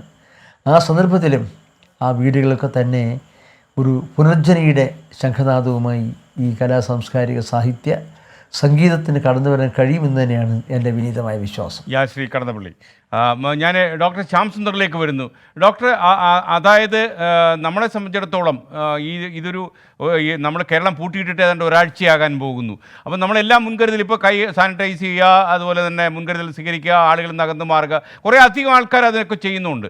അപ്പോൾ ഇതുവരെ അവർ എടുക്കാത്ത മുൻകരുതലിനെ കുറിച്ച് എന്തെങ്കിലും പ്രേക്ഷകരോടായി ഡോക്ടർ ശ്യാം സുന്ദറിന് പറയാനുണ്ടോ? തീർച്ചയായിട്ടും നമ്മുടെ ലോക്ക്ഡൗൺ കൊണ്ട് വളരെയധികം പ്രയോജനങ്ങൾ ഉണ്ടായിട്ടുണ്ട്. അതുപോലെ തന്നെ പല മുൻകരുതലിൻ്റെ കാര്യവും KGMOയെ മുഖ്യമന്ത്രിക്ക് സമർപ്പിച്ചിട്ടുണ്ട്. ഒരു ഏതാണ്ട് ഞങ്ങളുടെ നിർദ്ദേശങ്ങൾ മുഖ്യമന്ത്രിക്ക് സമർപ്പിച്ചിട്ടുണ്ട്. നമ്മളിതുവരെ സമർപ്പിച്ചിട്ട കാര്യങ്ങളെല്ലാം ഗവൺമെൻറ് അംഗീകരിക്കുകയും അതിനനുസരിച്ച് പോകുമ്പോൾ ഞങ്ങൾക്കും ചാരിതാർത്ഥ്യമുണ്ട്. ലോകത്തിലെ ഏറ്റവും നല്ല രീതിയിലുള്ള കോവിഡിനെതിരെയുള്ള പ്രവർത്തനങ്ങൾ തീർച്ചയായിട്ടും കേരളത്തിലെ ആരോഗ്യ പ്രവർത്തകരും കേരളത്തിലെ ഗവൺമെൻറ് ചെയ്താണ്. എല്ലാവർക്കും അത് മാതൃകയായിട്ടിരിക്കുന്നു എന്നുള്ള വാസ്തവമാണ്. പക്ഷേ ഇപ്പോൾ നമ്മൾ കാണുന്നത് എല്ലാം വളരെ ബിസിയായിട്ടിരുന്ന എല്ലാ ആളുകളും ഇപ്പോൾ വീട്ടിനകത്ത് അടച്ചിരിക്കേണ്ട ഒരു സ്ഥിതി വന്നിരിക്കുകയാണ്. അപ്പോൾ അത് വളരെയധികം മാനസിക സംഘർഷം ഉണ്ടാക്കുന്നു എന്നുള്ളൊരു വാസ്തവമാണ്. വീട്ടിൽ ഉണ്ടാകുന്ന ഒരുപാട് കാര്യങ്ങൾ, പലതും അറിഞ്ഞൂടാത്ത കാര്യങ്ങൾ നമ്മളിപ്പോഴും കണ്ടുകൊണ്ടിരിക്കുകയാണ്. മാത്രമല്ല നമ്മൾ ഒരുപാട് കാര്യങ്ങൾ സ്വയമായിട്ട് നമ്മൾ റീഇൻവെൻറ്റ് ചെയ്തുകൊണ്ടിരിക്കുകയാണ്. നമുക്ക് എന്തൊക്കെയാണ് കഴിവുകളുള്ളത്, നമ്മൾ എവിടെയാണ് റിലാക്സ് ചെയ്യുന്നത് എന്നുള്ളത് നമ്മളിപ്പോൾ റീഇൻവെൻറ്റ് ചെയ്തുകൊണ്ടിരിക്കുകയാണെന്നുള്ളതാണ് വാസ്തവം. ശരിക്കും ഈ ഒരു സമയം നമുക്ക് നമ്മളെപ്പറ്റി പഠിക്കാനും നമ്മുടെ സ്വന്തം ആളുകളെപ്പറ്റി പഠിക്കാനും നമ്മുടെ മക്കളുടെ സ്വഭാവങ്ങളെപ്പറ്റി പഠിക്കാനും ഒക്കെ ഒരു നല്ല സമയം നമുക്ക് കിട്ടിയിരിക്കുന്നു എന്നുള്ളതാണ് വാസ്തവം. അപ്പോൾ തീർച്ചയായിട്ടും പുറത്തിറങ്ങി മറ്റുള്ളവർക്ക് സമ്പർക്കത്തിലേക്ക് പോകുന്നതിനേക്കാളും നല്ലത് നമ്മുടെ കുടുംബത്തിനകത്ത് തന്നെ നമ്മൾ അങ്ങോട്ടും ഇങ്ങോട്ടും സംസാരിക്കുകയും നമ്മളുടെ കാര്യങ്ങൾ നമ്മൾ ഇതുവരെ കണ്ടറിഞ്ഞിട്ടില്ലാത്ത പല കാര്യങ്ങളും നമ്മുടെ സ്പൗസിനകത്തും നമ്മുടെ മക്കൾക്കും നമ്മുടെ കുടുംബാംഗങ്ങളിലും ഉണ്ട് എന്ന് മനസ്സിലാക്കുന്ന ഒരു വലിയ സമയം നമുക്കിപ്പോൾ കിട്ടിയിരിക്കുകയാണ്. ഇതുപോലെ ഡോക്ടർ ഇനി ഒരു 10 മിനിറ്റ് കൂടി മാത്രമേ നമുക്ക് ഈ ചർച്ചയുള്ളൂ. ഈ ചർച്ചയുടെ അവസാന ഘട്ടം ഒരു ചെറിയ ഇടവേളയ്ക്ക് ശേഷമായിരിക്കും. ആ 10 മിനിറ്റ് കൂടി നിങ്ങൾ ഇരിക്കണം. കാരണം ഈ ചർച്ച അവസാനിപ്പിക്കുമ്പോൾ ചില നല്ല സന്ദേശങ്ങൾ കൂടി പ്രേക്ഷകർക്ക് കൊടുക്കണം എന്നെനിക്ക് ആഗ്രഹമുണ്ട്. പ്രത്യേകിച്ച് സംഘർഷം മുറുകി നിൽക്കുന്ന ഈ ഒരു വേളയിൽ, ഭീതി പടരുന്ന ഈ കാലത്ത് കുറച്ചുകൂടെ റിലാക്സ്ഡ് ആയിട്ട് ജീവിക്കാനുള്ള ചില നല്ല സന്ദേശങ്ങൾ അവർക്ക് നിങ്ങളിൽ നിന്ന് കിട്ടട്ടെ എന്നാണ് എൻ്റെ വിശ്വാസം, എൻ്റെ ആഗ്രഹം, എൻ്റെ പ്രത്യാശ. വെൽക്കം ബാക്ക് പ്രിയ പ്രേക്ഷകരെ. ഈ ചർച്ചയുടെ അവസാന ഘട്ടത്തിലേക്ക് നമ്മൾ കടക്കുന്നു. ഒരു 5 മിനിറ്റ് കൊണ്ട് നമ്മൾ ഈ എൻകൗണ്ടർ അവസാനിപ്പിക്കും. ഞാൻ ഇനി പോകുന്നത് ഡോക്ടർ പത്മനാഭ ഷേണായിലേക്കാണ്. ഡോക്ടർ ഷേണായി, ലോകത്തിൻ്റെ പല ഭാഗങ്ങളിലും കേരളത്തിലേക്ക് യാത്ര ചെയ്യാൻ പറ്റാതെ ഇരിക്കുന്ന ഒരുപാട് പ്രവാസികളുണ്ട്. അവർക്ക് ചില ഉത്കണ്ഠയുണ്ട്. നമ്മളിപ്പോൾ നാഴിക്ക് 40 വട്ടം വെളിയിൽ നിന്ന് വന്നവരാണ്, ഗൾഫിൽ നിന്ന് വന്നവരാണ് ഈ രോഗം കൊണ്ടുവന്നത്. അങ്ങനെയൊന്നും ആർക്കും ഇവിടെ അഭിപ്രായവുമില്ല എന്ന് ഞാൻ പല പ്രോഗ്രാമിലും തന്നെ പറയുണ്ടായി, പല വാർത്താ ബുള്ളറ്റിനുകളിലും പറയുണ്ടായി. അങ്ങനെ ഒരു കാരണം ഈ പ്രവാസികളാണ് നമ്മുടെ സാമ്പത്തിക ശാസ്ത്രത്തിൻ്റെയും നാടിൻ്റെയും നട്ടല്ല, അതെല്ലാവർക്കും അറിയാവുന്ന കാര്യമാണ്. ഈ ദൂരെ ഇരുന്ന് നമ്മുടെ നാട്ടിൽ ഇലയൊന്ന് അനങ്ങിയാൽ ചിറകൊന്ന് എന്തെങ്കിലും ഒരു ചിറകടി ഒച്ച കേട്ടാൽ പോലും ഭയന്നു പോകുന്ന ആശങ്കപ്പെടുന്ന ഒരുപാട് പ്രവാസികൾ വിദേശ രാജ്യങ്ങളിലിരുന്ന് സോഷ്യൽ മീഡിയ വഴിയും അല്ലാതെയുമൊക്കെ ഈ ചാനൽ 24 കാണുന്നുണ്ട്.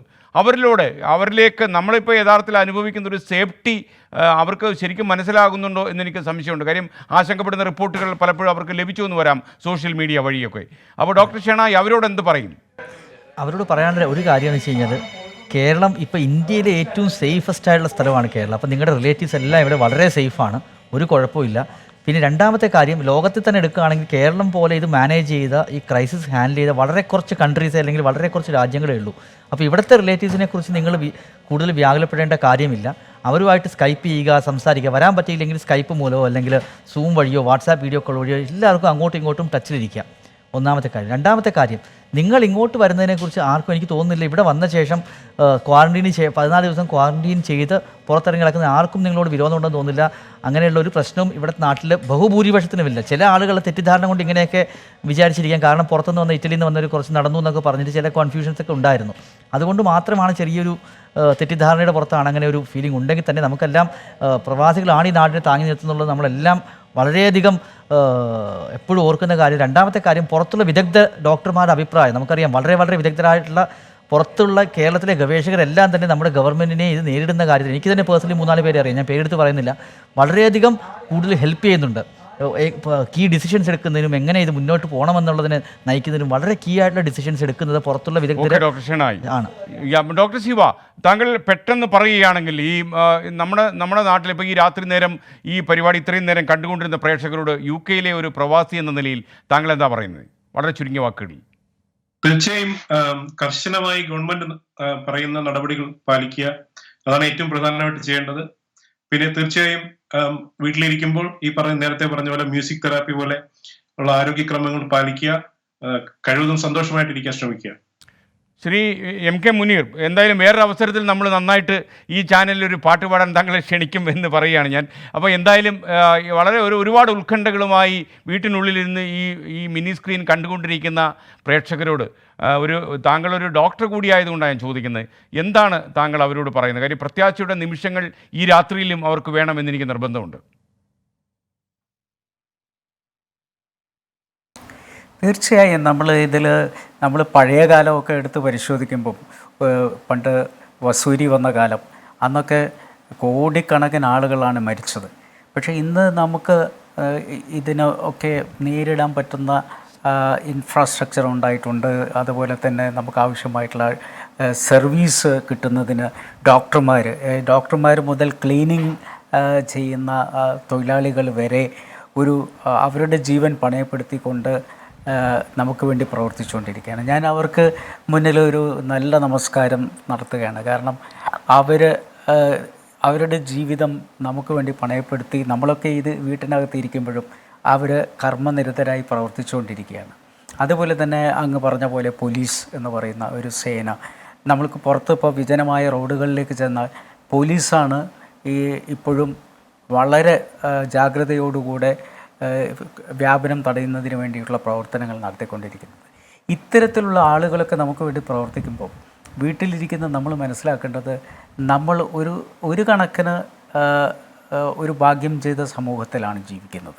നമുക്ക് വേണ്ടി രാപ്പകൽ അധ്വാനിക്കുന്ന മെഡിക്കൽ കോളേജുകൾ അടക്കം നിലനിൽക്കുന്ന ഒരു സാഹചര്യത്തിൽ, അതുകൊണ്ട് എനിക്ക് പ്രിയപ്പെട്ട ശ്രീകണ്ഠൻ നായരോട് പറയാനുള്ളത്, അങ്ങ് ഇപ്പോൾ എടുത്തിട്ടുള്ളൊരു കാര്യമുണ്ടല്ലോ, ഇത് മറ്റുള്ളവരിലേക്ക് ഭീതി പടർത്തുന്ന രീതിയിലുള്ള വാർത്തകൾ കാണിക്കേണ്ട എന്നുള്ളൊരു തീരുമാനം, സത്യത്തിൽ അതിൽ പ്രചോദനം കൊണ്ട് വീണ്ടും ആളുകൾ ആശയക്കുഴപ്പത്തിൽ പുറത്തു വരാതിരിക്കാൻ വേണ്ടി നിങ്ങൾ എടുത്തിട്ടുള്ള ആ ഒരു നിലപാടിന് കൂടി ഞാൻ ഒരു താങ്ക് യു ഡോക്ടർ മുനീർ.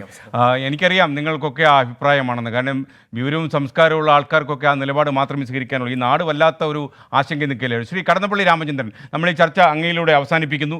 അങ്ങ് 1-2 വാചകത്തിൽ, കാര്യം നമ്മുടെ വാർത്താ ബുള്ളറ്റിന് സമയമായി, ശ്രീ കടന്നപ്പള്ളി പ്രേക്ഷകരോട് എന്ത് പറയുന്നു?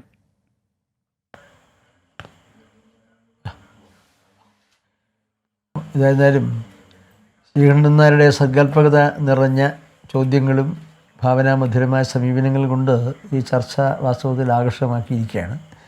ഇതെല്ലാം തന്നെ ആത്മവിശ്വാസവും ആത്മധൈര്യവും ജനങ്ങൾക്ക് നൽകുന്നതിലും പ്രതിരോധ പ്രവർത്തനങ്ങളിൽ അണിചേരാനുള്ള ഒരു പ്രചോദനം നൽകുന്നതിനും സഹായകരമാകും എന്നാണ് എൻ്റെ വിനീതമായ വിശ്വാസം. അത് ഇന്നത്തെ പറഞ്ഞതുപോലെ, ഞാൻ ഇന്നലെ പറഞ്ഞതൊന്ന് ആവർത്തിക്കുകയാണ്, നേരത്തെ സൂചിപ്പിച്ചതുപോലെ കഥകളി തുള്ളക്കളി ഞാൻ കണ്ട കൈ കഴുകുന്നതും അതിൻ്റെ ദൂരവ്യാപകമായ പ്രത്യാഘാതങ്ങളും അവതരിപ്പിച്ചത് ഞാൻ കാണുകയാണ്. ഞാനിത് എൻ്റെ പൊതുജീവിതം ആരംഭിക്കുന്ന കാലത്ത് തന്നെ ഈ സ്വഭാവം സ്വീകരിച്ചതാണ്. കൈ കഴുകുക, ചായ കുടിക്കുമ്പോൾ കൈ കഴുകുക എന്നുള്ളത് അതെല്ലാവരും പറയുകയും ചെയ്യും. അപ്പോൾ ഇതുപോലെ ഓരോ ദിനചര്യകളിൽ ഓരോ വ്യക്തിയും സ്വീകരിച്ച് ശുചീകരണ പ്രവർത്തനങ്ങളിൽ അതുപോലെ കാര്യക്ഷമതയുള്ള പ്രവർത്തനങ്ങളുമായി മുന്നോട്ട് പോയി കഴിഞ്ഞാൽ ഇതിൻ്റെ വ്യാപനം തടയാൻ കഴിയുമെന്ന കാര്യത്തിൽ സംശയമില്ല. അതിനാവശ്യമായ നിലയിലുള്ള എല്ലാ സൗകര്യങ്ങളും ചെയ്തു നൽകുന്നതിന് ശാസ്ത്രീയമായും പ്രായോഗികമായി സമീപനം സ്വീകരിക്കുന്ന നമ്മുടെ സംസ്ഥാന ഗവൺമെൻറ് വകുപ്പുകൾ എല്ലാ സ്രോതസ്സുകളും ഒരുപോലെ രംഗത്ത് വരികയാണ്. ആ രംഗത്ത് വരുമ്പോൾ നിങ്ങൾ നേരത്തെ ചൂണ്ടിക്കാണിച്ചതുപോലെ ജനങ്ങളുടെ നിർലോഭമായ സഹകരണങ്ങൾ ഒരു തടസ്സവുമില്ലാതെ ഗവൺമെൻറ് പ്രഖ്യാപിച്ചിട്ടുള്ള മുഖ്യമന്ത്രി പലപ്പോഴും നിർദ്ദേശിക്കുന്ന കാര്യങ്ങൾ അതുപോലെ പ്രത്യക്ഷം പ്രതിപാദിക്കാനുള്ള ഒരു പൊതിച്ചയും ചുമതലാ ബോധവും കൂടി ഉണ്ടായിക്കഴിഞ്ഞാൽ ഇതിനെ പ്രതിരോധിക്കാൻ കഴിയുമെന്ന കാര്യത്തിൽ യാതൊരു സംശയവുമില്ല. അതിന് ആവശ്യമായ നിലയിലുള്ള പശ്ചാത്തലം കേരളത്തിലുണ്ട്. ആ കേരളത്തിലുള്ള സാഹചര്യങ്ങൾ പ്രയോജനപ്പെടുത്താൻ കഴിയട്ടെ എന്നാണ് തീർച്ചയായും. വളരെ നന്ദി ശ്രീ മന്ത്രിമാരായ ശ്രീ കടന്നപ്പള്ളി രാമചന്ദ്രൻ, ശ്രീ ഇ ചന്ദ്രശേഖരൻ, പ്രതിപക്ഷ ഉപനേതാവ് ശ്രീ എം കെ മുനീർ, KGMA-യുടെ മുൻ president doctor Shyam Sundar, rheumatologist doctor Padmanabha Shenoy, ബ്രിട്ടനിലെ ബയോകെമിസ്റ്റായ ഡോക്ടർ ശബകുമാർ. ചർച്ചയിൽ പങ്കെടുത്തതിന് നിങ്ങൾക്കെല്ലാവർക്കും ഒരിക്കൽ കൂടി നന്ദി. ഇനി എൻകൗണ്ടർ നാളെ രാത്രി 8 മണിക്ക്. Good bye.